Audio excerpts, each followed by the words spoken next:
ಹರಿ ಓಂ ಎಲ್ಲ ಆತ್ಮಜ್ಯೋತಿಗಳಿಗೆ. ಇವತ್ತು ನಾವು ಭಗವದ್ಗೀತೆನಲ್ಲಿ 4ನೇ ಅಧ್ಯಾಯ ಆಗಿರುವಂತ ಜ್ಞಾನ ಯೋಗ ಅಥವಾ ಜ್ಞಾನ ಕರ್ಮ ಸನ್ಯಾಸ ಯೋಗ ಅಂತ ಪರಿಗಣಿಸ್ತಾರೆ. ಈ ಒಂದು ಅಧ್ಯಾಯವನ್ನ 18ನೇ ಶ್ಲೋಕವನ್ನ ಹೇಳ್ತಾ ಇದ್ವಿ. ಭಗವಂತ ಏನ್ ಹೇಳ್ತಾ ಇದ್ದಾನೆ 18ನೇ ಶ್ಲೋಕದಲ್ಲಿ ಅಂತ ಗಮನ ಕೊಟ್ಟು ಕೇಳೋಣ. ಮೊದಲು ಸಮಸ್ತ ಗುರು ಪರಂಪರೆಗೆ ಆದಿಶಂಕರಾಚಾರ್ಯರಿಗೆ ನಮಸ್ಕಾರ ಮಾಡ್ತಾ ಪ್ರಾರಂಭ ಮಾಡೋಣ. ಓಂ ಅಖಂಡ ಮಂಡಲಾಕಾರಂ ವ್ಯಾಪ್ತಂ ಯೇನ ಚರಾಚರಂ ತತ್ಪದಂ ದರ್ಶಿತಂ ಯೇನ ತಸ್ಮೈ ಶ್ರೀ ಗುರವೇ ನಮಃ. ನಾರಾಯಣ ಸಮಾರಂಭಾತ್ ಶಂಕರಾಚಾರ್ಯ ಮಧ್ಯಮಾಂ ಅಸ್ಮದಾಚಾರ್ಯ ಪರ್ಯಂತಾಂ ವಂದೇ ಗುರು ಪರಂಪರಾಂ. ಸದಾಶಿವ ಸಮಾರಂಭಾಂ ಶಂಕರಾಚಾರ್ಯ ಮಧ್ಯಮಾ ಅಸ್ಮದಾಚಾರ್ಯ ಪರ್ಯಂತಾಂ ವಂದೇ ಗುರು ಪರಂಪರಾಂ. ಪಾರ್ಥಾಯ ಪ್ರತಿಬೋಧಿತಾಂ ಭಗವತಾ ನಾರಾಯಣೇನ ಸ್ವಯಂ ವ್ಯಾಸೇನ ಗ್ರಥಿತಾಂ ಪುರಾಣ ಮುನಿನಾಂ ಮಧ್ಯೆ ಮಹಾಭಾರತಂ ಅದ್ವೈತಾಮೃತವರ್ಷಿಣೀಂ ಭಗವತೀಂ ಅಷ್ಟಾದಶಾಧ್ಯಾಯಿನೀಂ ಅಂಬ ತ್ವಾಮನುಸಂದಧಾಮಿ ಭಗವದ್ಗೀತೆ ಭವದ್ವೇಷಿಣೀಂ. ಹರಿ ಓಂ ಶ್ರೀ ಗುರುಭ್ಯೋ ನಮಃ.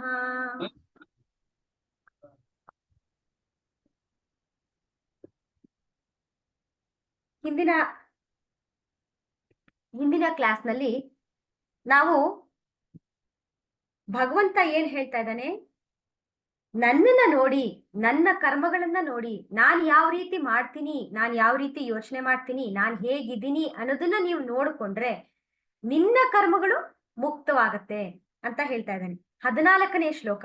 ನಮಾಂ ಕರ್ಮಾಣಿ ಲಿಂಪಂತಿ ನಮೇ ಕರ್ಮ ಫಲೇ ಸ್ಪೃಹ ಇತಿ ಮಾಂ ಯೋ ಅಭಿಜಾನಾತಿ ಕರ್ಮಭಿರ್ನಸ ಬದ್ಧತೆ ಅಂತ.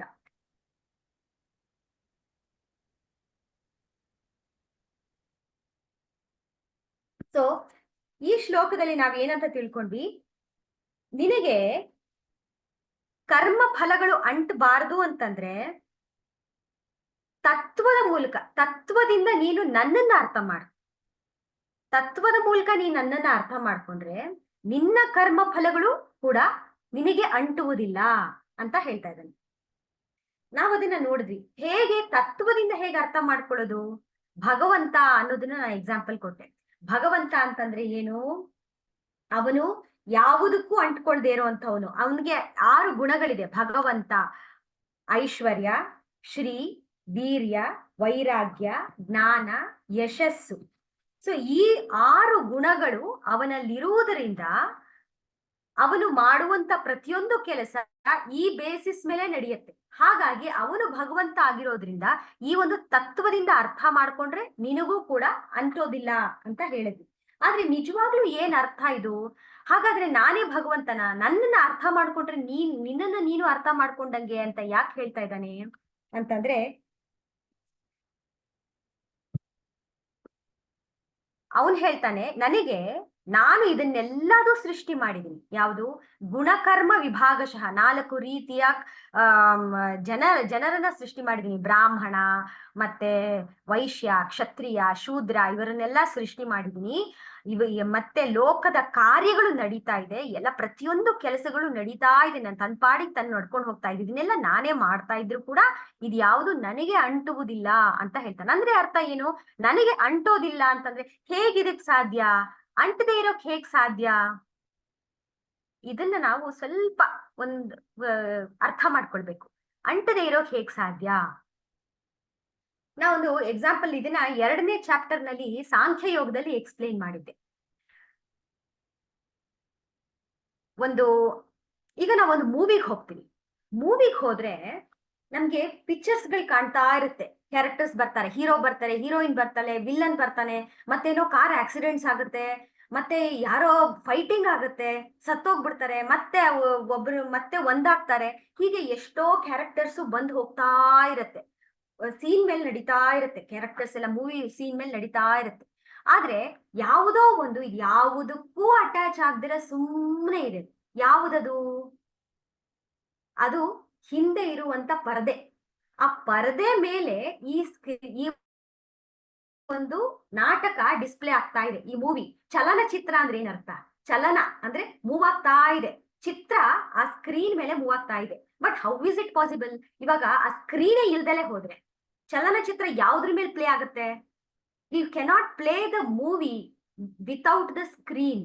ಅಂದ್ರೆ ಅರ್ಥ, ನಮಗೆ ಒಂದು ಆಕ್ಟಿವಿಟಿ ನಮ್ಗೆ ಕ್ಲಿಯರ್ ಆಗಿ ಅರ್ಥ ಆಗ್ಬೇಕು ಅಂತಂದ್ರೆ ಒಂದು ಚಲನೆ ಇಲ್ದೇ ಇರುವಂಥದ್ದು ಮತ್ತೆ ಅದ್ರ ಮೇಲೆ ಚಲನೆ ಆಗ್ತಾ ಇರುವಂಥದ್ದು ಎರಡೂ ಇದ್ದಾಗ ನಮಗೆ ಚಲನೆ ಅರ್ಥ ಆಗತ್ತೆ. ಸ್ಕ್ರೀನ್ ಇದ್ರೆ ಮೂವಿ, ಸ್ಕ್ರೀನ್ ಇಲ್ದಲೆ ಇದ್ರೆ ಮೂವಿ ಇರಕ್ ಸಾಧ್ಯನೇ ಇಲ್ಲ. ಎಲ್ಲ ಪಿಕ್ಚರ್ಸ್ ಗಳು ಹಾಗಾಗಿ ಮೂವ್ ಆಗ ಸಾಧ್ಯ ಇಲ್ಲ. It should be played on some screen. ಅದಕ್ಕೆ ಅವ್ನು ಹೇಳ್ತಾ ಇದ್ದಾನೆ, ನಾನು ಇಲ್ಲಿ ಸ್ಕ್ರೀನಿನ ರೀತಿ ಇದ್ದೀನಿ, ನನಗೆ ಯಾವುದು ಅಂಟೋದಿಲ್ಲ. ನನ್ನ ಮೇಲೆ ನನ್ನ ಒಳಗಡೆ ನನ್ನ ಮೇಲೆ ಎಲ್ಲಾ ರೀತಿಯ ಕ್ಯಾರೆಕ್ಟರ್ಸ್ಗಳು ಬಂದ್ ಹೋಗ್ತಾ ಇದೆ. ಹಾಗಾಗಿ ಆ ಕ್ಯಾರೆಕ್ಟರ್ಸ್ಗಳು ಸ್ಕ್ರೀನ್ಗೆ ಏನಾದ್ರು ಮಾಡತ್ತಾ? ಇವಾಗ ಅಲ್ಲಿ ಮೂವಿನಲ್ಲಿ ಒಂದು ಬೆಂಕಿ ಹತ್ಕೊಂಡ್ ಬಿಡ್ತಾ, ಸ್ಕ್ರೀನ್ ಏನಾದ್ರು ಬೆಂಕಿ ಹತ್ಕೊಳ್ತಾ? ಖಂಡಿತ ಇಲ್ಲ, ಸ್ಕ್ರೀನ್ ಏನೂ ಆಗ್ಲಿಲ್ಲ. ಅದೇ ತರಾನೇ ನನಗೆ ಯಾವ ಕರ್ಮಗಳು ಅಂಟೋದಿಲ್ಲ. ಈ ತತ್ವನ ಅರ್ಥ ಮಾಡ್ಕೊಳ್ಳಿ. ಇದನ್ನ ನೀವು ಅರ್ಥ ಮಾಡ್ಕೊಂಡ್ರೆ ನೀವು ಗೆದ್ರಿ ಅಂತ ಹೇಳ್ತಾರೆ. ಇನ್ನೂ ಒಂದು ಎಕ್ಸಾಂಪಲ್ ತಗೊಳ್ಬಹುದು. ಈಗ ನಮಗೆ ರಾತ್ರಿ ಹೊತ್ತು ನಿದ್ದೆ ಬರುತ್ತೆ. ನಿದ್ದೆ ಬಂದಾಗ ಕನ್ಸು ಹೇಗ್ ಬೀಳಕ್ ಸಾಧ್ಯ? ಎಲ್ಲಿಂದ ಬರುತ್ತೆ ಕನ್ಸು? ಯೋಚನೆ ಮಾಡಿದೀರಾ? ಕನಸು ಅನ್ನೋದು ಎಲ್ಲಿಂದ ಹುಟ್ಕೊಳ್ಳುತ್ತೆ? ಕನಸು ಅನ್ನೋದು ಹುಟ್ಕೊಳ್ಳೋದು ನಮ್ಮ ಮನಸ್ಸಿನ ಪರದೆಯ ಮೇಲೆ ಹುಟ್ಕೊಳ್ಳುತ್ತೆ. ಆ ಕನ್ಸಲ್ಲಿ ಕ್ಯಾರೆಕ್ಟರ್ಸ್ ಹೆಂಗ್ ಫಾರ್ಮೇಶನ್ ಆಯ್ತು? ಎಲ್ಲಿಂದ ಫಾರ್ಮೇಶನ್ ಆಯ್ತು? ನಾವು ಎಚ್ಚರದ ಸ್ಥಿತಿಯಲ್ಲಿ ನಾವು ನೋಡಿರುವಂತ, ಕಂಡಿರುವಂತ, ಎಕ್ಸ್ಪೀರಿಯನ್ಸ್ ಮಾಡಿರುವಂತ ಎಲ್ಲದುವೆ ಆ ಚಿತ್ತದಲ್ಲಿ ಸ್ಟೋರ್ ಆಗಿರುತ್ತೆ. ಯಾವಾಗ ನಾವು ನಿದ್ದೆ ಮಾಡ್ತೀವೋ ಅವಾಗ ಮತ್ತೆ ಅದು ಆ ಒಂದು ಮೂವಿ ಪ್ಲೇ ಆಗುತ್ತೆ. ಇವಾಗ ಎಚ್ಚರದ ಸ್ಥಿತಿ ಆಗಿರುವಂತ ಆ ಡ್ರೀಮರ್, ಇವಾಗ ವಾಸುಕಿ ಮಲಗಿದಾಳೆ. ಮಲಗಿರುವಂತ ವಾಸುಕಿಗೆ ಕನಸು ಬೀಳ್ತಾ ಇದೆ ಅಂತ ಅವಳಿಗೇನಾದ್ರೂ ಗೊತ್ತಾ? ಗೊತ್ತಿಲ್ಲ. She has entered a completely different zone. She don't know, she has slept already. ಅವನಿಗೆ ಯಾವುದು ಅಟ್ಯಾಚ್ಮೆಂಟೇ ಇಲ್ಲ. ಬಟ್ ದ ಸ್ಕ್ರೀನ್ ಅಲ್ಲಿ ಒಂದು ಕನಸಿನ ಚಿತ್ರ ಬೀಳ್ತಾ ಇದೆ. ಅಕಸ್ಮಾತ್ ಕನ್ಸು ಅಕಸ್ಮಾತ್ ಆ ಡ್ರೀಮರೇ ಇಲ್ದೇ ಇದ್ರೆ, ಅಂದ್ರೆ ಮಲ್ಕೊಳ್ದೇನೆ ಇದ್ರೆ, ಅವನು ನಿದ್ದೆಗೆ ಹೋಗ್ದಲೇ ಹೋದ್ರೆ ಕನ್ಸ್ ಕಾಣಕ್ ಸಾಧ್ಯನಾ? ಸಾಧ್ಯ ಇಲ್ಲ. ಹಾಗಾಗಿ ಇಲ್ಲಿ ಎರಡೂ ಬೇಕು, ಡ್ರೀಮರು ಬೇಕು, ಮತ್ತೆ ಆ ಡ್ರೀಮರ್ ಅಲ್ಲಿ ಇರುವಂತ ಎಕ್ಸ್ಪೀರಿಯನ್ಸ್ ಬೇಕು. ನಮ್ಗೆ ಹೇಳೋದಕ್ಕೆ ಎಚ್ಚರ ಆದ ತಕ್ಷಣ ಎಷ್ಟ್ ಚೆನ್ನಾಗಿರೋ ಕನ್ಸು ಬಿತ್ತು ಗೊತ್ತಾ ಅಂತ ಹೇಳ್ತೀವಲ್ಲ. ಯಾರಿಗ್ ಬಿತ್ತ ಕನ್ಸು? ಡ್ರೀಮರ್ಗ್ ಬಿತ್ತು. ಬಟ್ ಕನ್ಸಿನಲ್ಲಿ ಅವನಿಗೆ ಲಾಟ್ರಿ ಹೊಡೆದಿರುತ್ತೆ. ಬೆಳಿಗ್ಗೆ ಎದ್ದ ತಕ್ಷಣ ನಂಗೆ ಲಾಟ್ರಿ ಹೊಡಿತು ಅಂತ ಅವನು ಎಕ್ಸೈಟ್ ಆಗಕ್ ಸಾಧ್ಯನಾ? He cannot. That is not affecting that dreamer. ಅದೇ ತರನೇ ನಾನು, ಭಗವಂತ ಹೇಳ್ತಾನೆ, ನನಗೆ ಯಾವುದೂ ಅಟ್ಯಾಚ್ ಆಗೋದಿಲ್ಲ. I am the pure consciousness. ನಾನು ಇದ್ದೀನಿ ಅಷ್ಟೇ, ಐ ಆಮ್ ದೇರ್ ಅಷ್ಟೇ. ಬಟ್ ನನ್ನ ಮೇಲೆ ಎಲ್ಲ ರೀತಿಯ ಒಂದು ಎಕ್ಸ್ಪೀರಿಯನ್ಸ್ಗಳು, ಚಿತ್ರಣಗಳು ಬರ್ತಾ ಇರುತ್ತೆ. ಇದನ್ನ ನೀನ್ ಅರ್ಥ ಮಾಡ್ಕೋ. ಅದೇ ನಾನು, ಅದಕ್ಕೋಸ್ಕರ ನನಗೆ ಯಾವುದೂ ಅಂಟೋದಿಲ್ಲ ಅಂತ ಹೇಳ್ತಾನೆ. ಇಲ್ಲಿ ಅವನ್ ಯಾಕೆ ಹಾಗೆ ಹೇಳ್ತಾನೆ ಅಂತಂದ್ರೆ, ನಾವು ಕಾನ್ಶಿಯಸ್ನೆಸ್ ಅಂತ ಹೇಳ್ತಾ ಇರ್ತೀವಿ. What is that consciousness? ಏನದು ಕಾನ್ಶಿಯಸ್ನೆಸ್? ನಮಗೂ ಹೇಳ್ತೀವಿ individual consciousness and god consciousness ಅಂತ ಹೇಳ್ತೀವಿ. What is the difference? Consciousness is consciousness. But ಅಲ್ಲಿ ಇಂಡಿವಿಜುವಲ್ ಕಾನ್ಶಿಯಸ್ನೆಸ್ ಮತ್ತೆ ಗಾಡ್ ಕಾನ್ಶಿಯಸ್ನೆಸ್ ಅಂತ ಬೇರೆ ಇದೆಯಾ?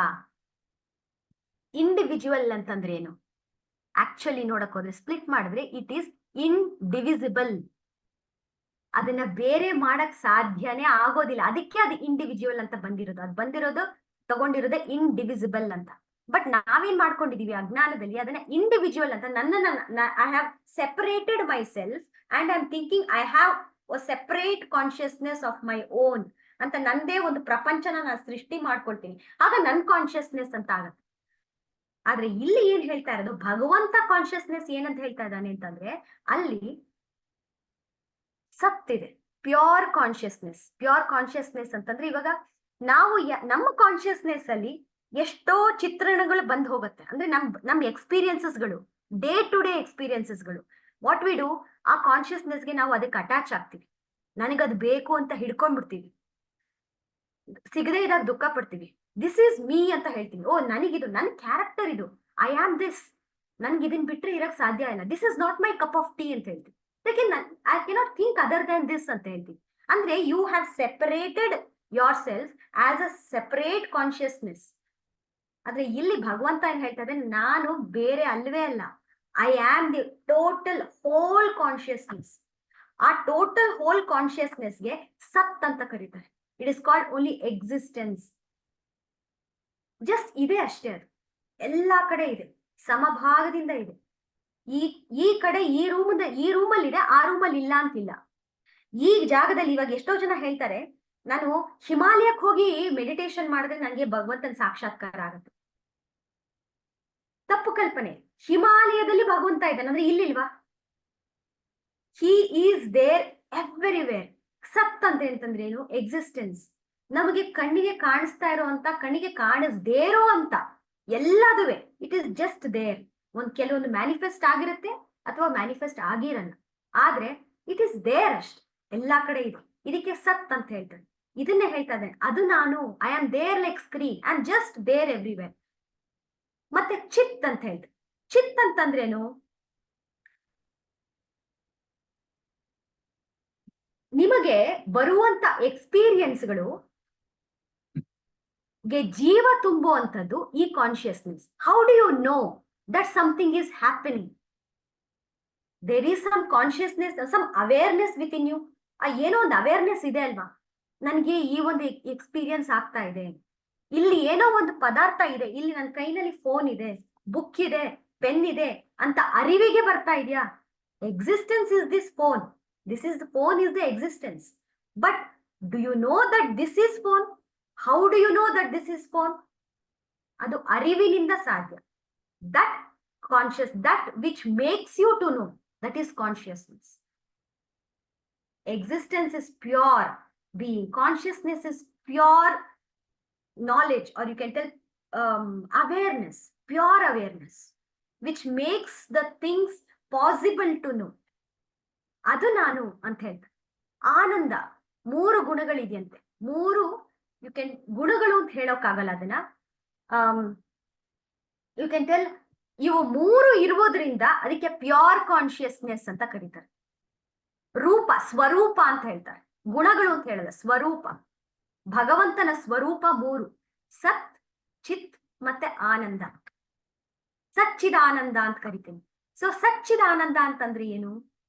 ಸತ್ ಅಂತಂದ್ರೆ pure existence, I am there everywhere. Consciousness ಅಂತಂದ್ರೆ ಏನು? ಇಲ್ಲಿ ಇದೆ, ಇಲ್ಲಿ ಇಲ್ಲ ಅಂತ ಅರಿವಿಗೆ ತರಿಸುವಂತ ಕಾನ್ಶಿಯಸ್ನೆಸ್. ಮತ್ತೆ ಆನಂದ, ಆನಂದ ಅಂತಂದ್ರೆ ಏನು? ಅನಂತತೆ, ಎಲ್ಲ ಕಡೆ ಇದೆ. ಆಮೇಲೆ ನಿಮಗೆ ಜೀವನದಲ್ಲಿ ಆನಂದ ಬೇಕು ಅಂತ ಹುಡುಕ್ತೀರಾ. ಸೊ ಯು ಟೆಲ್, ಓಕೆ, ನಿನ್ಗೆ ಯಾವ್ದ್ರೆಲ್ಲ ಆನಂದ ಸಿಕ್ಕತ್ತೆ? ಆನಂದ ಅಂತಂದ್ರೆ ವಿಚ್ ಈಸ್ ವೆರಿ ವ್ಯಾಲ್ಯೂಯಬಲ್. ನಿನಗೆ ಅದರಿಂದ value, you give value to it, so you feel happy for it.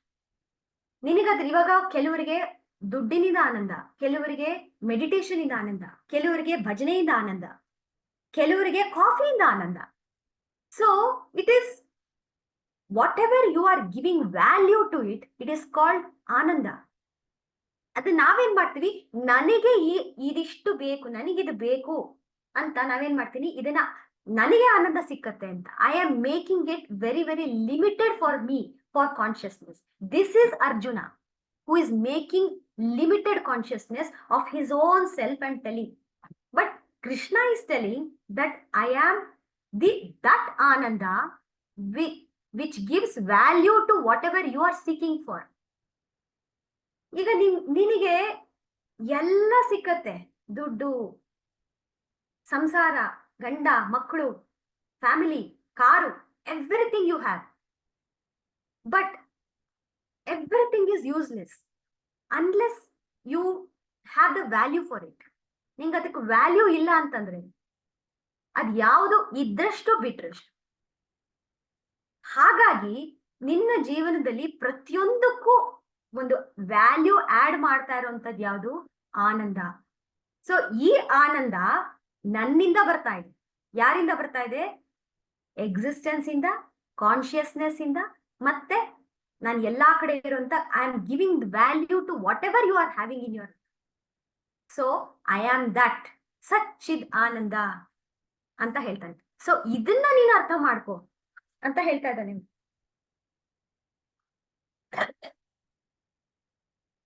ಅದಕ್ಕೋಸ್ಕರ ನೀನ್ ಇದನ್ನ ಅರ್ಥ ಮಾಡ್ಕೊಂಡ್ರೆ ಕರ್ಮ ಬಂಧನವನ್ನು ನೀ ದಾಟ್ತೀಯಾ. ನಿನಗೆ ಯಾವ ಕರ್ಮಗಳು ಅಂಟೋದಿಲ್ಲ.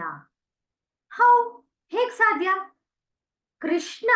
ಕೃಷ್ಣನ್ನ ಅರ್ಥ ಮಾಡ್ಕೊಂಡ್ರೆ, ಕೃಷ್ಣ ಸತ್ ಚಿತ್ ಆನಂದ, ಆಯ್ತಪ್ಪ ಯು ಆರ್ ಗಾಡ್ ಅಂತ ನನಗೆ ಅರ್ಥ ಆಗೋಯ್ತು. I understood that you are god.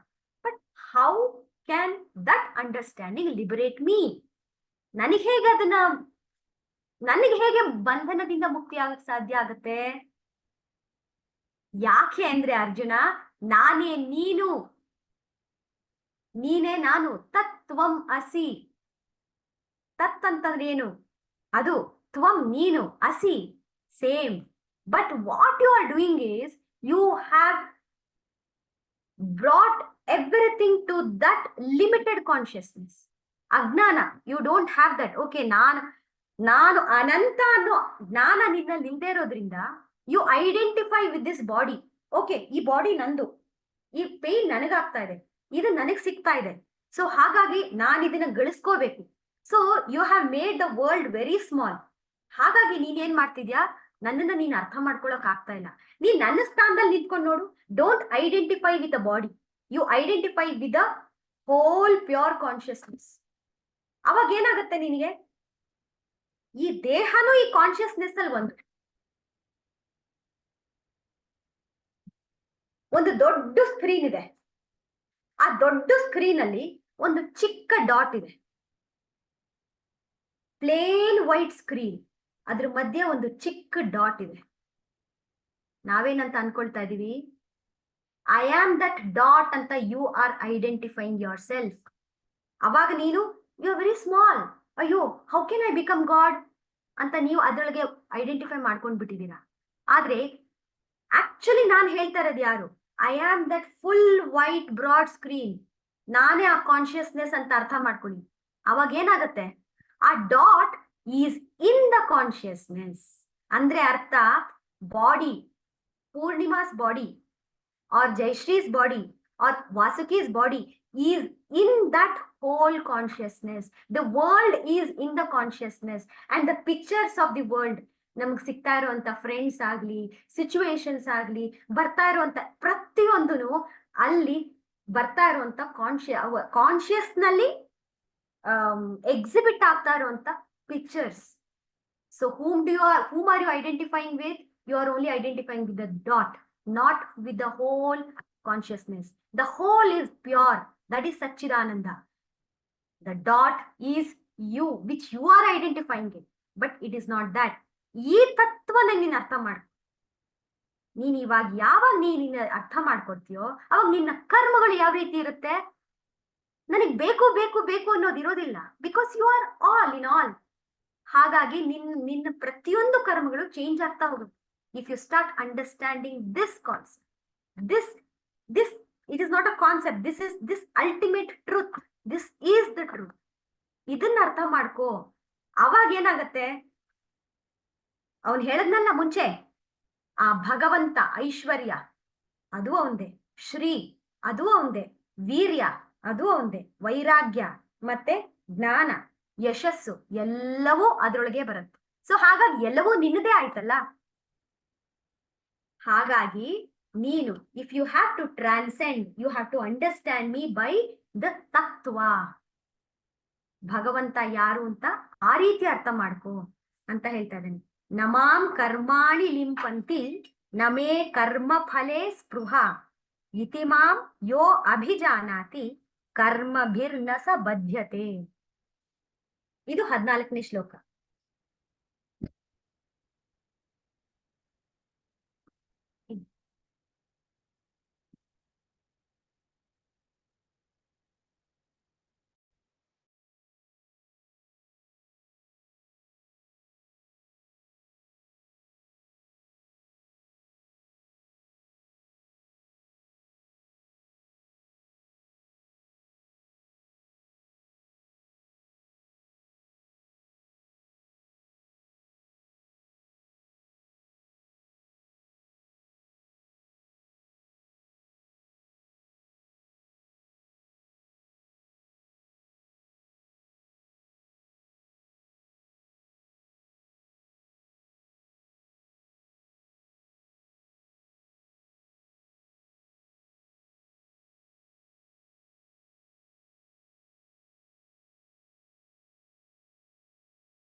ಸಾರಿ, ಸ್ವಲ್ಪ ಡಿಸ್ಟರ್ಬೆನ್ಸ್ ಇತ್ತು. ನಾನು ಇವಾಗ ಏನ್ ಹೇಳ್ತಾ ಇದ್ದೀನಲ್ಲ, ಅದು is it are you able to understand? ಅರ್ಥ ಆಗ್ತಿದ್ಯಾ ನಾನು ಹೇಳ್ತಾ ಇರೋದು? Is it going beyond your mean above your head? Poornima, Jayashree, Renuka, ಸ್ವಲ್ಪ ಅರ್ಥ ಮಾಡ್ಕೊಳಕ್ಕೆ ಸ್ವಲ್ಪ ಕ್ಲಿಷ್ಟ ಅನ್ನಿಸ್ತು. ಕಷ್ಟ ಅನ್ನಿಸ್ತು. ಓಕೆ, ಸೊ ಮುಂದೆ ಬರುತ್ತೆ.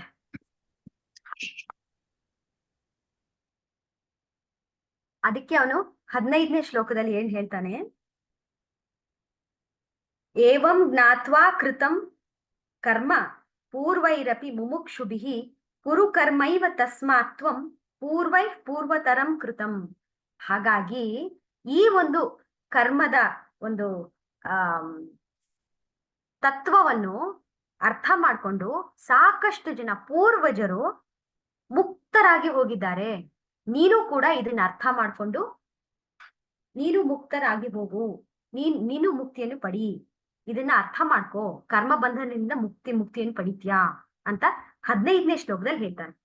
16ನೇ ಶ್ಲೋಕದಲ್ಲಿ ಏನ್ ಹೇಳ್ತಾನೆ? ನಿಮ್ಗೆ ಅರ್ಥ ಆಗ್ತಾ ಇಲ್ಲ ಅಲ್ವಾ? ಕಿಂ ಕರ್ಮ ಕಿಮಕರ್ಮೇತಿ ಕವಯೋಪ್ಯತ್ರ ಮೋಹಿತಾಃ ತತ್ತೇ ಕರ್ಮ ಪ್ರವಕ್ಷ್ಯಾಮಿ ಯಜ್ಞಾತ್ವಾ ಮೋಕ್ಷ್ಯಸೆ ಅಶುಭಾತ್. ಅಂತಂದ್ರೆ ಇವಾಗ ನಾನು ಹೇಳದ್ನಲ್ವಾ, ಕರ್ಮ ಅಂದ್ರೇನು ಮತ್ತೆ ಅಕರ್ಮ ಅಂದ್ರೇನು? ಹಾಗಾದ್ರೆ ನಿನಗೆ ಕರ್ಮಗಳು ಅಂಟೋದಿಲ್ಲ ಅಂತ ಹೇಳ್ತಾ ಇದೀಯಾ? ಹಾಗಾದ್ರೆ ಕರ್ಮಗಳನ್ನ ಮಾಡಿ ಅಂಟದೇ ಇರೋ ರೀತಿ ಹೇಗೆ ಮಾಡೋದು? ಅದು ಅಕರ್ಮವಾಗಿ ಹೇಗೆ ಉಳಿಸ್ಕೊಳತ್ತೆ? ಕರ್ಮ ಮಾಡಿ ಅಕರ್ಮ ಹೇಗಾಗತ್ತೆ? ಕರ್ಮ ಅಂದ್ರೆ ಏನು, ಅಕರ್ಮ ಅಂದ್ರೆ ಏನು, ಮತ್ತೆ ಕರ್ಮ ಮಾಡಿ ಕರ್ಮದಿಂದ ಅದಕ್ಕೆ ಅಂಟ್ಕೊಳ್ಳದೇ ಇರುವಿಕೆ ಹೇಗೆ ಬರುತ್ತೆ? ನನ್ಗೆ ಅದು ಅರ್ಥ ಆಗ್ತಾ ಇಲ್ವಲ್ಲ. ಅದಕ್ಕೋಸ್ಕರ ನಾನು ಇನ್ನೂ ಸ್ವಲ್ಪ ಬಿಡಿಸಿ ನಿನಗೆ ಹೇಳ್ತೀನಿ. ಕರ್ಮ ಅಂದ್ರೇನು, ಅಕರ್ಮ ಅಂದ್ರೇನು ಅಂತ ಎಕ್ಸ್ಪ್ಲೈನ್ ಮಾಡ್ತೀನಿ ಅಂತ ಈಸ್ ಅಡ್ವರ್ಟೈಸಿಂಗ್. ನೆಕ್ಸ್ಟ್ ಹೇಳ್ತೀನಿ, ಕೇಳಿಸ್ಕೋ ಸರಿಯಾಗಿ ಅಂತ ಹೇಳ್ತಾನೆ. ಈಗ 17ನೇ ಶ್ಲೋಕ. ಕರ್ಮಣೋ ಹ್ಯಪಿ ಬೋದ್ಧವ್ಯಂ ಚ ವಿಕರ್ಮಣಃ ಅಕರ್ಮಣಶ್ಚ ಬೋದ್ಧವ್ಯಂ ಗಹನಾ ಕರ್ಮಣೋ ಗತಿಃ. ಕರ್ಮಣೋ ಹ್ಯಪಿ ಬೋದ್ಧವ್ಯಂ ಚ ವಿಕರ್ಮಣಃ ಅಕರ್ಮಣಶ್ಚ ಬೋದ್ಧವ್ಯಂ ಗಹನಾ ಕರ್ಮಣೋ ಗತಿಃ. ಕರ್ಮಣಃ ಅಂದ್ರೆ ಕರ್ಮದ ಸ್ವರೂಪವನ್ನು ಕೂಡ ಬೋದ್ಧವ್ಯಂ ತಿಳಿಯಬೇಕು. ಅಕರ್ಮಣಃ ಅಕರ್ಮದ ಸ್ವರೂಪವನ್ನು ಕೂಡ ತಿಳ್ಕೋಬೇಕು. ಮತ್ತೆ ಇನ್ನೊಂದು ಹೇಳ್ತಾ ಇದ್ದಾನೆ, ವಿಕರ್ಮಣಃ ಅಂತ ಅಂದ್ರೆ ವಿಕರ್ಮದ ಸ್ವರೂಪವನ್ನು ಕೂಡ ತಿಳ್ಕೋಬೇಕು. ಅದನ್ನ ನಿನಗೆ ಬರುವಂತ ಶ್ಲೋಕದಲ್ಲಿ ಹೇಳ್ತೀನಿ, ಸರಿಯಾಗಿ ಕೇಳಿಸ್ಕೋ. ಯಾಕೆ ಅಂತಂದ್ರೆ ಗಹನ ಗಹನ ಅಂತಂದ್ರೆ ದಿಸ್ ಈಸ್ ವೆರಿ ಮಿಸ್ಟೀರಿಯಸ್ ಮತ್ತೆ ಪ್ರೊಫೌಂಡ್. ಯಾವ ರೀತಿ ಇದೆ ಅನ್ನೋದನ್ನ ನಿಮಗೆ ಇನ್ನೊಂದ್ ಸ್ವಲ್ಪ ಕ್ಲಿಯರ್ ಆಗಿ ನಾನು ಎಕ್ಸ್ಪ್ಲೇನ್ ಮಾಡ್ತೀನಿ. ಮುಂದೆ ಬರುವಂತ ಶ್ಲೋಕ ತುಂಬಾ ಇಂಪಾರ್ಟೆಂಟು, ಕೇಳಿಸ್ಕೋ ಅಂತ ಹಿ ಈಸ್ ಟೆಲ್ಲಿಂಗ್. ಸೊ ಮುಂದಿನ ಶ್ಲೋಕದಲ್ಲಿ ಹೇಳ್ತಾನೆ ಕರ್ಮ ಅಂದ್ರೇನು, ಅಕರ್ಮ ಅಂತಂದ್ರೇನು, ವಿಕರ್ಮ ಅಂತಂದ್ರೇನು. ಕರ್ಮ ಅಂತಂದ್ರೇನು? ನಾವು ಮಾಡುವಂತ ಕೆಲಸ, ಹೌದಲ್ವಾ? ಕರ್ಮ ಅಂದ್ರೆ ಆಕ್ಷನ್, ಡೂಯಿಂಗ್. ಅಕರ್ಮ ಅಂತಂದ್ರೇನು? ನಾನು ಮಾಡದೇ ಇರೋಂತ ಕೆಲಸ. So simple. ನಾನು ಮಾಡಿಲ್ಲ ಅಂದ್ರೆ ಅದ ಅಕರ್ಮ ಆಯ್ತು. ವಿಕರ್ಮ ಅಂತಂದ್ರೇನು? ವಿಕರ್ಮ ಅಂತಂದ್ರೆ ಮಾಡಬಾರದ ಕೆಲಸ. ನಾನು ಯಾವ್ದು ಅದು ಇಟ್ ಈಸ್ ಎಗೇನ್ಸ್ಟ್ ದ ಧರ್ಮ, ಇಟ್ ಇಸ್ ಕಾಲ್ಡ್ ವಿಕರ್ಮ. ಸೊ ಹಾಗಾಗಿ ನಾನ್ ಕರ್ಮ ಯಾವುದು, ಅಕರ್ಮ ಯಾವುದು, ವಿಕರ್ಮ ಯಾವುದು, ಧರ್ಮ ಯಾವುದು, ಅಧರ್ಮ ಯಾವುದು, ಇದನ್ನ ನೀನ್ ಸರಿಯಾಗಿ ತಿಳ್ಕೊಂಡ್ರೆ ನಿನಗೆ ಈ ಒಂದು ತತ್ವ ಅರ್ಥ ಆಗತ್ತೆ. ಅದನ್ನ ಎಕ್ಸ್ಪ್ಲೇನ್ ಮಾಡ್ತೀನಿ ಅಂತ ಹೇಳ್ತಾ ಇದ್ದಾನೆ. ಈಗ 18ನೇ ಶ್ಲೋಕದಲ್ಲಿ ಏನ್ ಹೇಳ್ತಾನೆ? ಕರ್ಮಣ್ಯ ಕರ್ಮಯ ಪಶ್ಯೇತ್, ಕರ್ಮಣ್ಯ ಕರ್ಮಯ ಪಶ್ಯೇತ್, ಅಕರ್ಮಣಿ ಚ ಕರ್ಮಯಃ, ಅಕರ್ಮಣಿ ಚ ಕರ್ಮಯಃ, ಸಬುದ್ಧಿಮಾನ್ ಮನುಷ್ಯೇಷು, ಸಬುದ್ಧಿಮಾನ್ ಮನುಷ್ಯೇಷು, ಸಯುಕ್ತಃ ಕೃತ್ಸ್ನ ಕರ್ಮಕೃತ್, ಸಯುಕ್ತಃ ಕೃತ್ಸ್ನ ಕರ್ಮಕೃತ್. ಯಾವ ಮನುಷ್ಯನು ಕರ್ಮಣಿ ಕರ್ಮದಲ್ಲಿ ಅಕರ್ಮವನ್ನು ಪಶ್ಯೇತ್ ನೋಡುತ್ತಾನೋ, ಮತ್ತು ಯಹ್ ಅಕರ್ಮಣಿ ಅಂದ್ರೆ ಯಾರು ಅಕರ್ಮದಲ್ಲಿ ಕರ್ಮವನ್ನು ನೋಡುತ್ತಾನೋ, ಸಹ ಅವನು, ಆ ಮನುಷ್ಯನು ಬುದ್ಧಿಮಾನ್ ಬುದ್ಧಿವಂತನಾಗಿದ್ದಾನೆ, ಸಹ ಯುಕ್ತ ಆ ಯೋಗಿಯು ಕೃತ್ಸ್ನ ಕರ್ಮ ಕೃತು ಅವನೇನ್ ಹೇಳ್ತಾನೆ? ಸಮಸ್ತ ಕರ್ಮಗಳನ್ನು ಮಾಡುವವನಾಗಿದ್ದಾನೆ. ಅವನೇ ನಿಜವಾಗ್ಲೂ ಕರ್ಮಗಳನ್ನು ಮಾಡ್ತಾನೆ. ಇನ್ಯಾರು ಕೆಲಸಗಳನ್ನ ಮಾಡೋದಿಲ್ಲ. ಏನಿದು? ಏನ್ ಹೇಳ್ತಾ ಇದ್ದಾನೆ ಅಂತಂದ್ರೆ, ಯಾವ ಮನುಷ್ಯ ಕರ್ಮದಲ್ಲಿ ಅಕರ್ಮವನ್ನು ನೋಡ್ತಾನೋ ಮತ್ತೆ ಅಕರ್ಮದಲ್ಲಿ ಕರ್ಮವನ್ನು ಮಾಡ್ತಾನೋ ಅವನು ಬುದ್ಧಿವಂತ. ಅವನು ಮಾಡುವಂತ ಪ್ರತಿಯೊಂದು ಕೆಲಸ ಕರ್ಮ. ಇನ್ಯಾರು ಅದನ್ನ ಕರ್ಮ ಅಂತ ಒಪ್ಪೋದಿಲ್ಲ, ಅದು ಕರ್ಮ ಆಗಕ್ ಸಾಧ್ಯ ಇಲ್ಲ ಅಂತ ಹೇಳ್ತಾರೆ. ಇದನ್ನ ಹೇಗೆ ಅರ್ಥ ಮಾಡ್ಕೊಳ್ಳೋದು? ಕರ್ಮದಲ್ಲಿ ಅಕರ್ಮ, ಅಕರ್ಮದಲ್ಲಿ ಕರ್ಮ. ಯಾರೇ ಆಗ್ಲಿ ಇದನ್ನ ಅರ್ಥ ಮಾಡ್ಕೊಳ್ಬೇಕು ಅಂತಂದ್ರೆ, ಕರ್ಮ ನಾನ್ ಕೆಲಸ ಮಾಡ್ತಾ ಇದ್ದೀನಿ ಅಂದ್ರೆ ಅದ್ರೊಳಗೆ ಏನ್ ಅಕರ್ಮ ಇದೆ? ಮಾಡದೇ ಇರೋಂಥದ್ದು ಏನಿದೆ? ಕರ್ಮ ಅಂದ್ರೆ ಕರ್ಮ ಮಾಡ್ತಾನೆ, ಅಕರ್ಮ ಮಾಡಿಲ್ಲ ಅಂದ್ರೆ ಅಕರ್ಮ. ಬಟ್ ಇಲ್ಲೇನ್ ಹೇಳ್ತಾ ಇದ್ದಾನೆ? ಕರ್ಮದಲ್ಲಿ ಅಕರ್ಮ, ಅಕರ್ಮದಲ್ಲಿ ಕರ್ಮ ಅಂತ ಹೇಳ್ತಾ ಇದ್ದಾನೆ. ಇದು ಈ ಕೆಲವೊಂದು ಶ್ಲೋಕಗಳಿದೆಯಲ್ಲ ಭಗವದ್ಗೀತೆನಲ್ಲಿ, ಇದ್ರ ಇಡೀ ಭಗವದ್ಗೀತೆನಲ್ಲಿ ಕೆಲವೊಂದು ಶ್ಲೋಕಗಳು ಕೆಲವೊಂದು ಕಡೆ ಪ್ಯಾರಾಡಾಕ್ಸಿಕಲ್ ಅಂತ ಕರೀತಾರೆ. ಅಂತಂದ್ರೆ ಸ್ವಲ್ಪ ಇದನ್ನ ಅರ್ಥ ಮಾಡ್ಕೊಳ್ಳೋದಿಕ್ಕೆ ಒಂದು ಸ್ವಲ್ಪ ಭಗವಂತನ ಅರ್ಥ ಮಾಡ್ಕೋಬೇಕು ಅನ್ನೋ ಒಂದು ಸರೆಂಡರ್ ಬೇಕು. ನಿಜವಾಗ್ಲೂ ಅರ್ಥ ಮಾಡ್ಕೊಳ್ಳೋ ಆ ಒಂದು ಸೀಕರ್ಶಿಪ್ ಬೇಕು. ಅವಾಗ್ಲೇ ಅರ್ಥ ಆಗೋದು. ಇಲ್ಲ ಅಂತಂದ್ರೆ ಅರ್ಥ ಆಗಕ್ ಸಾಧ್ಯ ಇಲ್ಲ. Otherwise it is just another ಶ್ಲೋಕ. ಇಂಥ ಒಂದು ಶ್ಲೋಕಗಳನ್ನ ಅಲ್ಲಲ್ಲಿ ವ್ಯಾಸರು ಇಟ್ಟಿದಾರಂತೆ. ಅದಕ್ಕೆ ದಿಸ್ ಇಸ್ ವೆರಿ ಇಂಪಾರ್ಟೆಂಟ್. ಯಾಕೆ ಅಂತಂದ್ರೆ ಇದು ಯಾರು ಬರ್ದಿದ್ ಹೇಳಿ? ನಮ್ಗೆ ಫಸ್ಟ್ ಹೋದಾಗ Ganesha is a stenographer and Krishna ವ್ಯಾಸರು ಹೇಳ್ತಾ ಇದ್ದಾರೆ ಭಗವದ್ಗೀತೆನ, ಇವನು ಬರ್ಕೋತಾ ಹೋಗ್ಬೇಕು. ಕೆಲವೊಂದ್ ಕಡೆ ಏನಾಗತ್ತೆ, he is creating these things, he is telling that Ganesha is a very fast writer. ಆದ್ರೆ ಇದನ್ನ ಗಣೇಶ ಏನು ಕಂಡೀಷನ್ ಹಾಕಿರ್ತಾನೆ ಅಂತಂದ್ರೆ, ನಾನ್ ಬರಿತಾ ಹೋಗ್ತೀನಿ, ನನ್ ಸ್ಪೀಡ್ ನೀವ್ ಹೇಳಕ್ಕಾಗತ್ತಾ? ನಾನ್ ಪೆನ್ ಎತ್ತಲ್ಲ ಅಂತ ಹೇಳ್ತಾನಂತೆ. ಆದ್ರೆ ಓಪ ಆಯ್ತಪ್ಪ ನಾನ್ ಹೇಳ್ತೀನಿ ಅಂತ ಹೇಳ್ತಾನೆ. ವ್ಯಾಸರು ಇನ್ನೊಂದು ಕಂಡೀಷನ್ ಹಾಕ್ತಾರಂತೆ. ಏನಂತಂದ್ರೆ, ನಾನ್ ಹೇಳೋ ಅಂತ ಪ್ರತಿಯೊಂದು ಶ್ಲೋಕ ಸುಮ್ನೆ ಬರ್ಕೋಬಾರ್ದು. ಪ್ರತಿಯೊಂದು ಶ್ಲೋಕ ನಿನಗ ಅರ್ಥ ಆಗ್ಬೇಕು. ನಿನಗ ಅರ್ಥ ಆದ್ರೆ ಮಾತ್ರ ಬರಿಬೇಕು, ಇಲ್ಲ ಅಂತಂದ್ರೆ ಟೈಮ್ ತಗೊಂಡ್ ಬನ್ನಿ ಅಂತ ಹೇಳ್ತಾನೆ. ಹೌದಾ, ಸರಿ ಆಯ್ತು ಅಂತ ಹೇಳ್ತಾನಂತೆ. ಸೊ ಅಂಥ ಕೆಲವೊಂದು ಶ್ಲೋಕದಲ್ಲಿ ಇದು ಒಂದು. ಕರ್ಮದಲ್ಲಿ ಅಕರ್ಮ, ಅಕರ್ಮದಲ್ಲಿ ಕರ್ಮ. ಹಾಗಂದ್ರೆ ಏನು? ಗಣೇಶ ಏನ್ ಅರ್ಥ ಮಾಡ್ಕೊಂಡಿದ್ದಾನೆ, ವ್ಯಾಸರು ಏನ್ ಹೇಳಕ್ ಹೊರಟಿದ್ದಾರೆ ನೀವು ಅಂತ. ಸೊ ಇವಾಗ ಪೂರ್ಣಿಮಾ ಅವ್ರು ಹೇಳೋದು ಇದು ಸ್ವಲ್ಪ ಕಷ್ಟ, ಅರ್ಥ ಆಗೋದು ಕಷ್ಟ. ಯಾಕೆ ಅಂತಂದ್ರೆ ಪ್ಯೂರ್ ಕಾನ್ಶಿಯಸ್ನೆಸ್, ಅವೇರ್ನೆಸ್ ಅಂತ ಹೇಳಿದ್ರೆ ನಮ್ಗೆ ಅರ್ಥ ಆಗೋದಿಲ್ಲ. ಯಾಕೆಂದ್ರೆ we have identified with the body. ನನ್ನ ದೇಹ ಮನ ಬುದ್ಧಿಗಳ ಜೊತೆ ನಾನು ಐಡೆಂಟಿಫೈ ಮಾಡ್ಕೊಂಡಿದ್ದೀನಿ. ಹಾಗಾಗಿ ನನಗೆ ಈ ಬೃಹತ್ತಾಗಿರುವಂತ ಈ ಒಂದು ಪ್ಯೂರ್ ಕಾನ್ಶಿಯಸ್ನೆಸ್, ಈ ಅವೇರ್ನೆಸ್ ನನಗೆ ಅರ್ಥ ಆಗೋದಿಲ್ಲ ಅಂತ ಹೇಳೋದು ಸಹಜ. ಆದ್ರೆ ಯಾವುದು ಅರ್ಥ ಆಗದೆ ಇಲ್ವೋ ಅದನ್ನ ಯಾವ ರೀತಿ ಅರ್ಥ ಮಾಡಿಸಬಹುದು? There are so many ways. ಇವಾಗ ಮಕ್ಕಳಿಗೆ ಹೇಳ್ತೀವಿ ಏನಾದ್ರೂ ಒಂದು ಎಕ್ಸ್ಪ್ಲೈನ್ ಮಾಡೋದಿಕ್ಕೆ there are so many techniques. Teachers ಆಗಿರುವಂತವ್ರು ಗೊತ್ತಿರುತ್ತೆ, there are so many techniques. ಯಾವ್ದಾದ್ರು ಒಂದು ಅರ್ಥ ಮಾಡಿಸ್ಬೇಕು ಅಂತಂದ್ರೆ ಡೈರೆಕ್ಟ್ ಆಗಿ ಏನಾದ್ರು ಹೇಳಿ ನೋಡಿ ಅರ್ಥ ಆಗಲ್ಲ. ಅದಕ್ಕೆ ಒಂದು ರಿಡಲ್ ತರ ಮಾಡ್ತಾರೆ. ಏನದು? ನಿನಗ್ ನಾನು ಹೇಳ್ತಾ ಇರೋದು ಇದಲ್ಲ, so find out what is that. ಆಗ ಒಂದು ಬುದ್ಧಿ ಉಪಯೋಗಿಸ್ತಾನೆ. ಅವಾಗ ಒಂದು ಆನ್ಸರ್ ಹೇಳ್ತಾನೆ, ಇದಲ್ಲ. ಇದಲ್ಲ. ಮತ್ತೆ ಬೇರೆ ಇವಾಗ ಹೇಳ್ತಾರಲ್ಲ, I am not the coconut, I am not the ಈ ರಿಡಲ್ಸ್ ಅಲ್ಲಿ ಬರುತ್ತೆ ನೋಡು, ನಾನು ಇದಲ್ಲ ಇದಲ್ಲ ಇದಲ್ಲ ಇದಲ್ಲ ಇದಲ್ಲ, ಆದ್ರೆ ನಾನು ಯಾರು ಕಂಡಿಡೀರಿ. So that is one way of intellectual question and to find out what is it which you cannot understand. So ಇಂಥ ಒಂದು ಪ್ರಶ್ನೆಗೆ ಉತ್ತರ ಕಂಡಿಡಿಬೇಕು ಅಂತ ಅನ್ಕೊಂಡಿರೋರು ಕಂಡಿಡ್ಕೊಳ್ಬಹುದು. ಸೊ ಅದನ್ನೇ ಹೇಳ್ತಾ ಇರೋದಕ್ಕೆ ಇಲ್ಲಿ ವೇದಾಂತದಲ್ಲಿ ಹೇಳ್ತಾರೆ ನೇತಿ ನೇತಿ ನೇತಿ ಅಂತಂದ್ರೆ ಇದಲ್ಲ ಇದಲ್ಲ ಇದಲ್ಲ. ಮತ್ ಯಾವುದು? ಅದೇ ನಾನು. I am bigger Dhan the biggest. ನಿನ್ನ ಒಂದು ಮನುಷ್ಯನ ಮನಸ್ಸಿಗೆ ಅರ್ಥ ಆಗಕ್ ಸಾಧ್ಯ ಇಲ್ಲ. ಈಗ ಒಂದು ಎಕ್ಸಾಂಪಲ್ ಕೊಡ್ತೀನಿ.